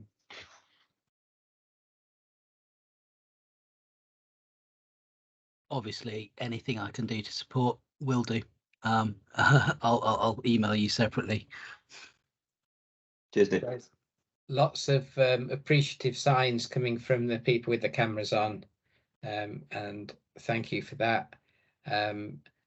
I would be interested in what you can do to keep in touch with your apprentices as they go forward in their careers and migrate. I think you might find that quite interesting, how they continue to use what they've picked up from there. And as ever, this meeting recording will go onto the website, and we can connect people via the KSSSIM email address or other email addresses in the chat. Let's build some new collaborations and new developments. Yeah. It used to be anesthesia, didn't it? Anesthesia, the midwife of simulation in healthcare, and I think that primary care is now meeting emergency medicine in some new simulation frontier. Anyway, yeah, thank you, Jackie. Lovely, thank you, Andy, and hello everybody. Some of you know me, I recognise some of you through the work that I've been doing with networking, and I thank you all as well for those that have supported this project that I now present, and also delighted to see 2 fellows within the group. The project, first of all, was set up, and I'm the director of the Multi-Professional Fellowship Programme, and this was initiated originally by the Deanery of Kent, Surrey and Sussex, and it was Professor Graham, just trying to think of his surname. Dewhurst. Thank you, Dewhurst, who originally initiated the programme, and Ali, I've got so many names in my head, I'm afraid, that Ali Bakari is our champion from HEE and has been working very closely. Now, this pathway, I'll call it a pathway because it was a target of 30 fellows, and initially there was no network, there was no links really across the Kent, Surrey and sector, and it was through Ali and Andy and other colleagues within this group that have helped me really build those connections. And I'm successful to say, and delighted to say, that out of the 13 fellows out of the 30 target, we have an additional 5 simulation fellows. And I raise that with you because now, with my extensive thanks to Rosie Courtney, who I then met through this initial collaboration, it was Rosie's vision to actually think, come on, let's get some simulation and tell multi-professional fellows. And so again, I was then invited to lead on this next pathway, a pathway for simulation fellows, a target of 11, and we have the 11. And so in total, I have 16 simulation fellows and then another 8 other fellows who are following leadership and other pathways. And I'm gradually almost developing, which I hope will be a sustainable pathway for the future, of different divisions, if you like. So we have generic multi-professional fellows who come from a diverse range of professional backgrounds. We have, as I say, the 16 first cohort 2022, which is James Barber and Sammy Bennett I see in the room here today. And I hope in the future other fellows can come and join the group, Andy, who are doing SIM, to share their projects, their development, and across the 8 counties of which we are now covering. I'll just share a little bit because I do think it's important for you all to be aware that the type of professional groups are foundation doctors, specialty doctors, we have paramedics, we have midwives, we have nurses, health visitors, and delighted to say primary care GPs. Thank you, Jane. The other exciting approach, though, about this is the diversity of projects. And so the projects are coming, as I say, across the 8 regions. So in terms of counties, you're more aware of these counties than I am, perhaps working with Health Education England. But we're covering Hampshire, Kent, Oxford, Kent, Surrey and Sussex. But the organisations are very interesting too. We're covering areas, NHS Foundation Trusts, mental health trusts, science institutes of medical science, such as Canterbury Christ Church University. We're also looking at academic networks as well, which again, some of our fellows are quite senior in themselves. So, you know, we are looking at a range of levels, either of professional experience, academic experience, or indeed developing practice development, healthcare and medical service improvement projects. There were 5 key priorities that underpinned these projects, or if you like, the overall project. And these lent themselves towards developing clinical practice, simulation-based and technology-enhanced learning, digital learning, leadership, and differential attainment. And so this is what's going to be exciting, I think, as we move forward to outputs such as publication, poster presentation. We've already got on the map through Sim and through Rosie and Andy 2 planned conferences. One in January and one later. I'll let Rosie update you more on that. And yeah, I'm excited. We start 19th of October. We have an online induction. We've already got meetings prepared so that I meet and my other colleague will meet with supervisors such as Jane, with fellows. We have individual tripartite meetings, so that will be with myself, with the supervisor, practice supervisor and the fellow. And then we have practice cafes that I'm developing so that we give additional information and support as the fellow moves towards this journey of their project. So hopefully I'll be invited back and share more, as I say, accompanied by fellows. And I think that's it. So thank you very much, everybody. Thank you, Jackie. Quick. So yeah, enthusiastic response. Don't see any hands up. So we will move on to Ian. Andy, I don't think Ian's here. So okay. shall I just quickly just mention We are, oh gosh, sorry, I'm focusing on the chat. Right, Rosie, pay attention. We're potentially having an XR roadshow, XR Extended Reality Roadshow, led by the national team, but we should be having ours on the 23rd of February, everything being well. And it should be a big event, free for all NHS staff, and a big fandango. So hopefully that will happen. It's me next, so I'll say something, but I'll keep it short and not so sweet. I'm Rosie, for those of you who don't know me. I'm Rosie, I'm the HEE Southeast lead for, I don't know where it'll be, probably Brighton, I don't know. I'm the HEE Southeast lead for simulation, technology enhanced learning, and also patient safety.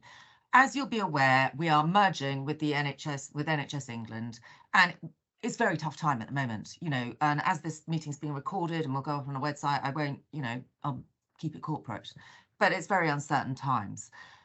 Earlier this year, we did have a process of in-year investment funding. Didn't go exactly to plan, but I did manage to get about 600k into, you know, our system. Jane was the recipient of a bit and that there and the other, but it wasn't quite the strategy that I hoped because it was suddenly stopped overnight. That said, HEE being HEE, I wouldn't be surprised if money pops up later in the year. So guys, always good to have something in your back pocket when I'm ready to go. That said, very uncertain times. I've been told I don't know whether my job will still exist or whether I'll still be doing this, or whether NHS England are wise enough to know that simulation is an essential, not a nice to have. I think I'd better keep it there, or yeah. Lovely to see you. What a magnificent meeting. Sorry to put a downer on it. Thank you so much for your support for all of my programs. Pleasure. I'll keep fighting the good fight and doing what I can until they boot me out. Okay, Rosie, we'll Close form support a from my end too, sorry. we'll form protective square. Thank you very much for that summary. We'll look forward to the XR Roadshow. And thank you, Rosie. And now for Karen. Hi everyone, my name's Karen Payne. I'm the Clinical Skills Facilitator at the Digital Innovation Centre. Jane said earlier, so here at the Innovation Centre we train social care staff. So it's a little bit different, very exciting. So we deliver skills simulation and scenarios, and with that we do simulation-based education and the scenario training, and it's a bit of a plea really. So I'm asking for your help with development and observations if anyone would like to contact me. So looking for lots of feedback. I want to be really good at what I do, and so I need your help. So it's a bit of a plea. So if I put my email in the chat box, I wonder if anyone would be able to offer that. So I've bothered Andy Buttery and I've bothered Jane, who are both very kind enough to help me. But if anyone else can help, or if I can assist anyone else with observations or support or anything else, part of faculties, then if you could please let me know, that would be great. Thank you very much. Could I just ask where geographically you are? Yeah, so we're in Hawkinge, near Folkestone in Kent. Okay, thank you. Thank you. Jane, did you want to ask me something? I was just going to say, kind of help beat your drum for you. Actually, that was all I was going to say, because I think social care gets forgotten about in the great big picture of it, but actually we are all very aware of why and how crucial it is. So I think, yeah, any support, and thank you for your support from the Digital Innovation Centre as well. You're welcome. Hi, Rosie. Hiya, Karen. Am I right in thinking this is the same as the Robert Stewart work? It is the very same. Yes, well, he's our Robert and medical I director. are good friends by now, Yes. after a year of blood, sweat and tears trying to get this through. Again, I'll keep banging your drum and try and get whatever pennies I can get. Oh, lovely. Thank you very much. So something that we have done previously is this idea of an ask and an offer. I think this is something that Karen's really sort of just proactively put forward. I would ask you, Karen, to just summarize. I know essentially you have, but people prefer seeing these things in text as well. If you could Okay. just sort of summarize your ask and offer like that, that would be really helpful. And yes, we're all eager to help. And yes, social care, community care must not be left by the wayside in this as we go forward. So thank you, Karen. Thank you. And next up is Jane. Hi, everybody. So I'm Jane Room, I'm a GP. I'm the Health Education England GP Fellow, KSS GP Fellow for Simulation. So my role is to lead on developing simulation for primary care staff, and that's all primary care staff. So it's the entire clinical sort of staff, but it's also non-clinical staff too. And that's across Kent, Surrey and Sussex. So it's quite a big thing. So I've been in post now for 12 months, and actually we've had a really busy and a really productive year. The majority of our programme remains our in situ work. So we have a number of different scenarios around emergencies, and we go out to practices and we go out to primary care networks, and we deliver our programme, basically, as I say, in situ. And we've had some phenomenal feedback and lots of amazing sort of discussions from that. But in addition, obviously, we do work with yourselves out there in secondary care as well. So very grateful for everyone who has helped and really sort of actively engaged and let us in to your sim suites, because that's actually really important to allow other aspects of our development, and also again this sort of lovely feeling of sort of collaboration for Simnet across KSS that comes out of that too. So if I haven't badgered you over the last year, it's very likely that I'll be knocking on your door very soon. So that would be great to kind of let us in. So we've also had a couple of pilots. So I'm very keen. Obviously, primary care is very much around communication too. So we're kind of looking at lots of communication-based scenarios. Had a really successful one that we ran around a sequential simulation on cancer care in the community that we ran at Digital Innovation Centre with the input from the Kenton Medway Macmillan team, and also Andy had some input with another one recently where we were looking at doing some training for reception staff around when somebody presents and they're agitated at the front desk, how do people manage them? And there's a massive kind of need for that as well. So lots of sort of really exciting sort of things going on, and lots of plans for the next 12 months.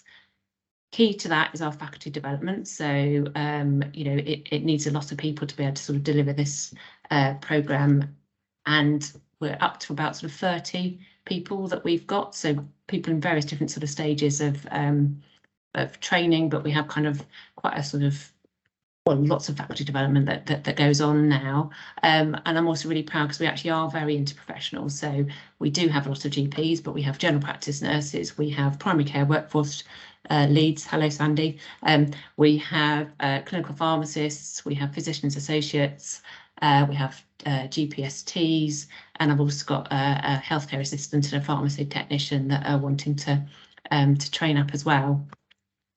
And lots and lots of collaboration, and lots of things have been mentioned already. But yeah, thank you to sort of Rosie and Jackie, because we're really happy because we've got 3 multi-professional fellows, one for each ICS, basically, one for Kent, one for Surrey, one for Sussex. I know Caroline couldn't be here. I know Sammy's just had to disappear, so she's our Surrey fellow, but we have got Rachel here. So I just wondered, and she's our Sussex fellow, if she can just quickly introduce herself and just give a little bit of an overview of what she's doing. Thanks, Jane. Hopefully everybody can hear me. I can still see Jane as the main person on the screen. Yeah. So I'm a GP in Tunbridge, but I'm a fellow for Sussex, and we're due to start the course soon, the PG Cert at Brighton, with Jackie being the main mentor there.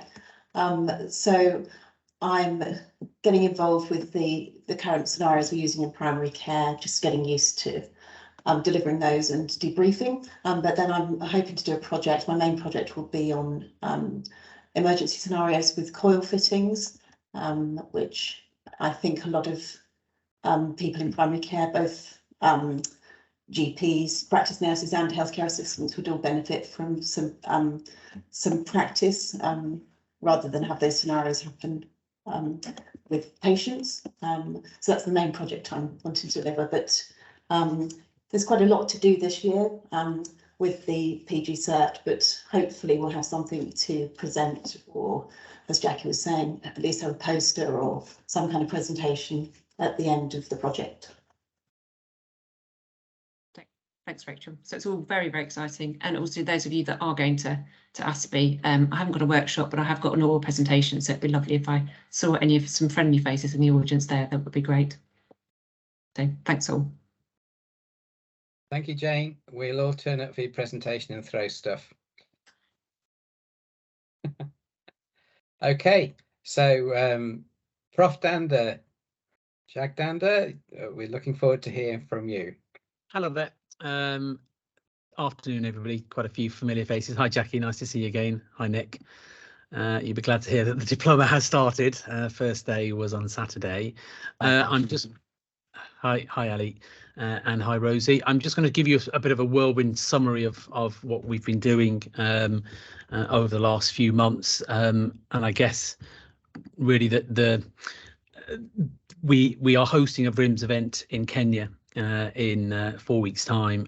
To what has always been my ultimate ambition with this resource was to create virtual reality training resources for surgeons and clinicians that are have a much harder access to postgraduate training, and that'll be a live streaming course over 3 days for procedures that are based on the WHO Global Burden of Disease. And I'll just briefly describe how we got to that point. And so as I continue to form an academic group of XR scientific validation, I guess it's really about what application this technology has in not only UK postgraduate, undergraduate training, but also what application it has in global health as well. And I'm convinced that it has a significant role to play. And this is the take-home slide from the 6 one-week courses that were funded by HE, which have now finished. 101 countries participated in a live streaming 360 event with more than 6,000 people, predominantly from the UK, but actually quite a significant amount from the US as well. So that's our figures of how much of a global impact we can have with using some of the resources. But if I just summarize the main kind of projects, we're going to fundamentally change basic life support and mandatory training rather, and use XR. We've got a BLS app that's developed. We're now putting together a 360 video and a VR app for fire safety. So imagine not a 30-minute lecture on fire safety, but actually having VR fire scenarios with simulation and competency assessment. We're validating this with a range of sensors. I've talked about briefly the VRIMS cadaveric surgical training, but we're developing the app for HEE to make that resource available of more than 400 videos and use it in global health. There's a chest drain insertion app as well that we're developing with high fidelity hand gesture control and some simulation, as well as an augmented reality app now that's again coming along nicely. So that's the Gantt chart. I won't bore you with that, but we have recently appointed 2 Metaverse fellows, now 3 in total. GASOC is a collaborative trainee collaborative in global health that's now also formed a VRIMS rep. Lots of presentations. I love this slide because we presented at the Royal Society of Medicine, and we now have a collaboration with the Royal Society of Medicine. You know, it kind of encompasses, from in my mind, what XR is all about. It's about diversity and inclusivity. It's accessible to everybody in theory, even 360 video, because it just needs a mobile phone. And so we presented that concept and ran restreaming events. This is the global health group that I've hosted at Brighton. The feasibility work at the beginning to show that cadaveric training, and that's been the unique part really to allow us to progress through surgical techniques and maneuvers quickly. Running these courses with the mobile phone as a VR headset made it scalable and accessible and affordable, and now an international phenomenon. So we use multiple cameras. I'm not going to go through this slide. That's what makes the that's what makes the approach unique. It's not just a single 360, but overlay multiple cameras, so you get this scenario where you can simply watch multiple views getting close and zoom. So that the Netflix is being built. There's a few logistical and governance issues to overcome. We need a secure server for all the content to be restreamed that satisfies the university's requirements.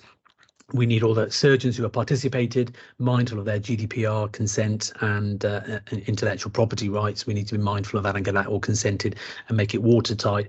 And then we've got this wonderful platform that covers pretty much every surgical specialty, a massive library of content that can be restreamed anywhere. This notion of an app that just allows you to access webinars, allows you to access, you put your mobile phone into your VR headset on your head, and you're on the ward round as the surgeon is demonstrating clinical techniques. In this case, it'll be lower limb, how to mark up a lower limb for a free flap. And then you can switch across to the VR cadaveric dissection, which allows rapid progression through surgical techniques with the multiple camera overlays as well. So the app's in development. The Global Health Project I've talked to you about, we had a feasibility project, which Nick Tovell joined us for 4 days, ran a live streaming event after having done a proof of concept when we did the initial pilot with 40 countries participating. And so what we did was I invited 10 East African surgeons to come to Brighton. We hosted them for 5 days. I paid for their accommodation and travel, and the logistical headaches of getting visas, selecting surgeons for whom this would have the maximum impact, i.e. massive disease surgical burden and population to serve, but most likely to have a surgical practice, but least likely to have postgraduate training opportunities, which are rural surgeons from Uganda, Tanzania, and Rwanda as well. I'll flick through this slide, which just tells you what it meant to them as individuals, and that's my scholars that came to Brighton. I love this slide because it shows how we use simulation. We have my scholars in the UK watching live in-person event, but all of their colleagues in Uganda watching on a VR headset to make it a really interactive experience. And so it was informed by local we use an informed approach. They don't have power instruments in rural Uganda, so we had to use hand instruments. So in total, in that 4-day course, 1,350 people participated from 60 countries. That's my fellows. We're validating this qualitatively as well as quantitatively. And we had a collaboration with the African Centre of Excellence and the Ugandan Med School. There's Nick there helping with the front of neck access. Lots of simulation filmed in 360, hand tools and external fixation. And on the back of that, we've created a metaverse resource now. We've acquired significant space in all of them, Sandbox, Somnium, PAX, Decentraland, and of course, we'll have something in Meta Horizons as well. So the build, for those of you who aren't sure what the metaverse is, essentially it's a platform that allows you to share content, in this virtual world where people have built spaces in physical plots. So that's our current build, the Metaverse School of Medicine and Surgery, and it's a bit more advanced than that now. This is just a video to show how you enter that. You can access like a conference center, stalls and content and posters in this virtual world. So I'll flick through these to show you the last few slides. We've got a stand at the Future of Surgery, and again, I think that's been confirmed today, and we'll get the details onto you, Andy, and the rest of the group. The BLS app is done. So the BLS app, that's photos and snapshots of the basic life support app, which we're validating with physiological sensors in headsets. What I want to know is if I start to roll this out nationally, is chest compression as effective in virtual reality as it is in conventional face-to-face training? Because if it's not, then it's a pointless venture. Is the position of the hand and the chest and the arms equivalent in VR to conventional training? Well, we'll know using a combination of motion capture sensors in the headsets, and we're pretty advanced in this now, and the data is looking very favorable as well, and these physiological sensors that see how trainees adapt in that training experience. So that's just a bit of eye tracking of the mannequin, and we've got a comparison of eye tracking in VR as well. I've got a fellow starting now who will roll this out to schools to see what impact it has. This shows you the video of the motion capture. And then finally, the augmented reality app. We've got a facial skin cancer augmented reality app, again, quite advanced in development. It will overlay the facial subunits for surgeons cross specialty. So it's a basic surgical training app, and therefore inform on how we manage the various subunits, but also it'll have a diagnostic potential. And so we're going to develop that into a clinical trial. This is the facial subunits of the face, and I can use this on simulation models as well. So we've got a prototype now of a simulation model that will be using the app with some 3D modeling as well, which Nick's talked about briefly. So that's the prototype there, which we're going to trial with some plastic surgeons, maxillofacial surgeons and ENT surgeons on managing skin cancers of the face. So that's me in a nutshell. That's a high fidelity hand gesture control, some simulation work with a group called ATAC, which is essentially ATLS on steroids. We're going to be filming some 360 stuff with them as well. And then with the RSM, a 360 simulation day filming for content creation for low to middle income countries has been confirmed for next year. And I've already touched upon the fire safety app, which we're creating both 360 videos and true VR content for as well, in 2 fire scenarios actually. One is a fire scenario up a fifth floor building on a ward, and the second simulation is on a ground floor in a kitchen. So that we've got a combi, so we can try to accommodate to as many hospitals as possible with fire mandatory training. That's me in a nutshell. Anyone else out of breath? Yeah, out of breath. I just wanted to say I went on this VREMS course with the Ugandan delegates, and it was an amazing experience. I mean, firstly, I was finally allowed to be Mansour Khan's second pair of hands, but he's fired me because I didn't know what a set of mosquitoes was.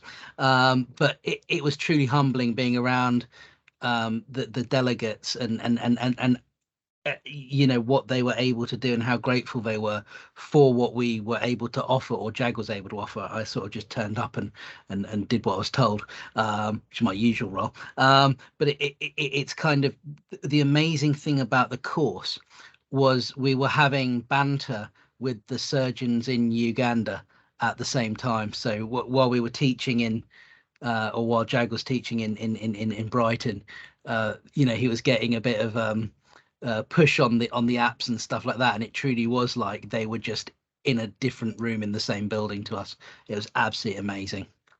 Fantastic course and great work. Thank you, and great to hear about it, and yeah, hats off, and it's just spreading so much good. Fantastic, and it's wonderful that you're able to come to Simnet and share it with us here. I really appreciate it. Thank you very much. We have one more presentation, so we'll go to Jen from DVH. Jen, are you there? Jen's actually off sick at the moment, but I will give the update if that's okay. Yes, thank you, Lauren. So hello everyone, hi, I'm Lauren. I work at Down Valley as clinical simulation facilitator, and I also work with Andy at Canterbury Uni as simulation for mental health fellow. So just to give you a bit of an update on what we've been doing in Down Valley, we have started the new academic year by taking our mandatory medical student and foundation doctor sims and making them multidisciplinary. So they've got shiny new names now. The Foundation Dr. Sims now has preceptorship and international nurses on it as well. And that's now called PRIMES, which stands for, I've got to try and remember this, Practicing Resilience in Interdisciplinary Medical Emergency Simulation. And our medical student sim now has student nurses in it and international nurses as well. So it's multidisciplinary, and it's called BROOMS, and BROOMS stands for Building Resilience and Overcoming Obstacles Multidisciplinary Sim. So quite random names, and they were largely back formed, so because we had the words first and then made the names fit, but we've been running these now since the beginning of September, and they're going really well. We've had really positive feedback about the multidisciplinary aspect, and having nurses and doctors learn together is helping each of them understand each other's roles much better. So that's going really well. And the other kind of new thing that we've brought in is we have converted to EOBS. So our sim team is now, I would say, 90% paper free, which is very exciting. We're good for the environment. And what we've done is created a mirror image of the EOBS that's used throughout the trust, which is called Patient Track. We've kind of created a mirror image of that using Excel. And it means that each patient has their own Excel spreadsheet OBS chart, which they can input the OBS, they can find all the patient's details on it. It will then take them to another page where they input the OBS, work out the news score, and then they can see it plotted on the news chart. We've been using that again since the start of the academic year, and that's had really positive feedback. We've done the same for the drug charts. So all of the drug charts that across the trust are still paper, but they're now for us all Excel spreadsheets. And again, they just go to each different page and it's laid out exactly like the drug charts are. So we are being very eco-friendly and very paper-free. And again, with all the kind of admission paperwork, that's all paper-free as well. It's all available on the computer. And we've been using that, and that's had good feedback as well. So that's what we've been up to in Direct Valley. Thank you very much, Lauren. Thank you. Thank you. I hope your new courses continue and that your broom sticks.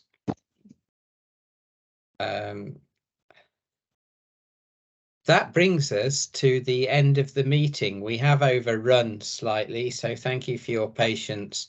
I hope you agree with me that where we went over time a little bit, it was appropriate to do so. I do enjoy these meetings, genuinely are packed with content, and I look forward to the next one. Ali, would you be so kind as to bring us all to a close, and that'll. All right. Well, thank you very much, Andy. And what a wonderful meeting. So much content and so much expertise shared openly. And I think this is fantastic. This is what we want our network to be like. Networks do take time to develop. So I'm really, really pleased that this network seems to be maturing into something that's really going to make a significant contribution to simulation-based education and clinical care, as well as training going forward.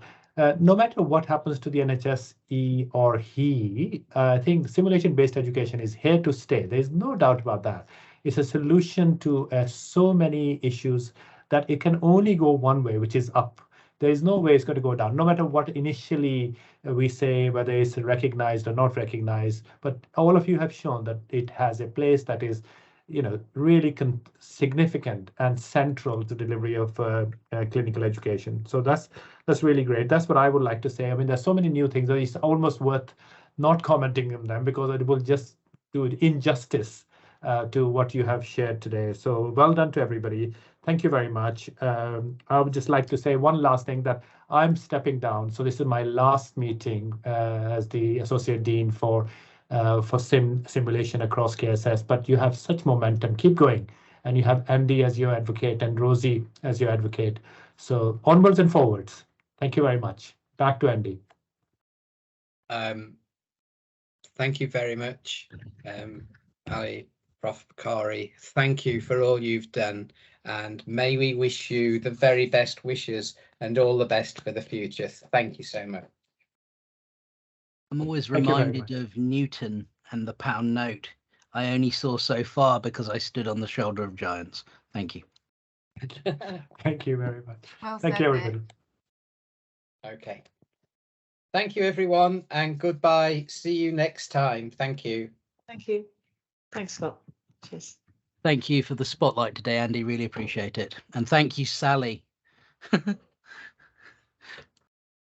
Yeah, thanks, Andy. Thanks, everybody. Thanks everyone for organising it. It's a good session. Thanks very much. Jane, I will call you back at some point.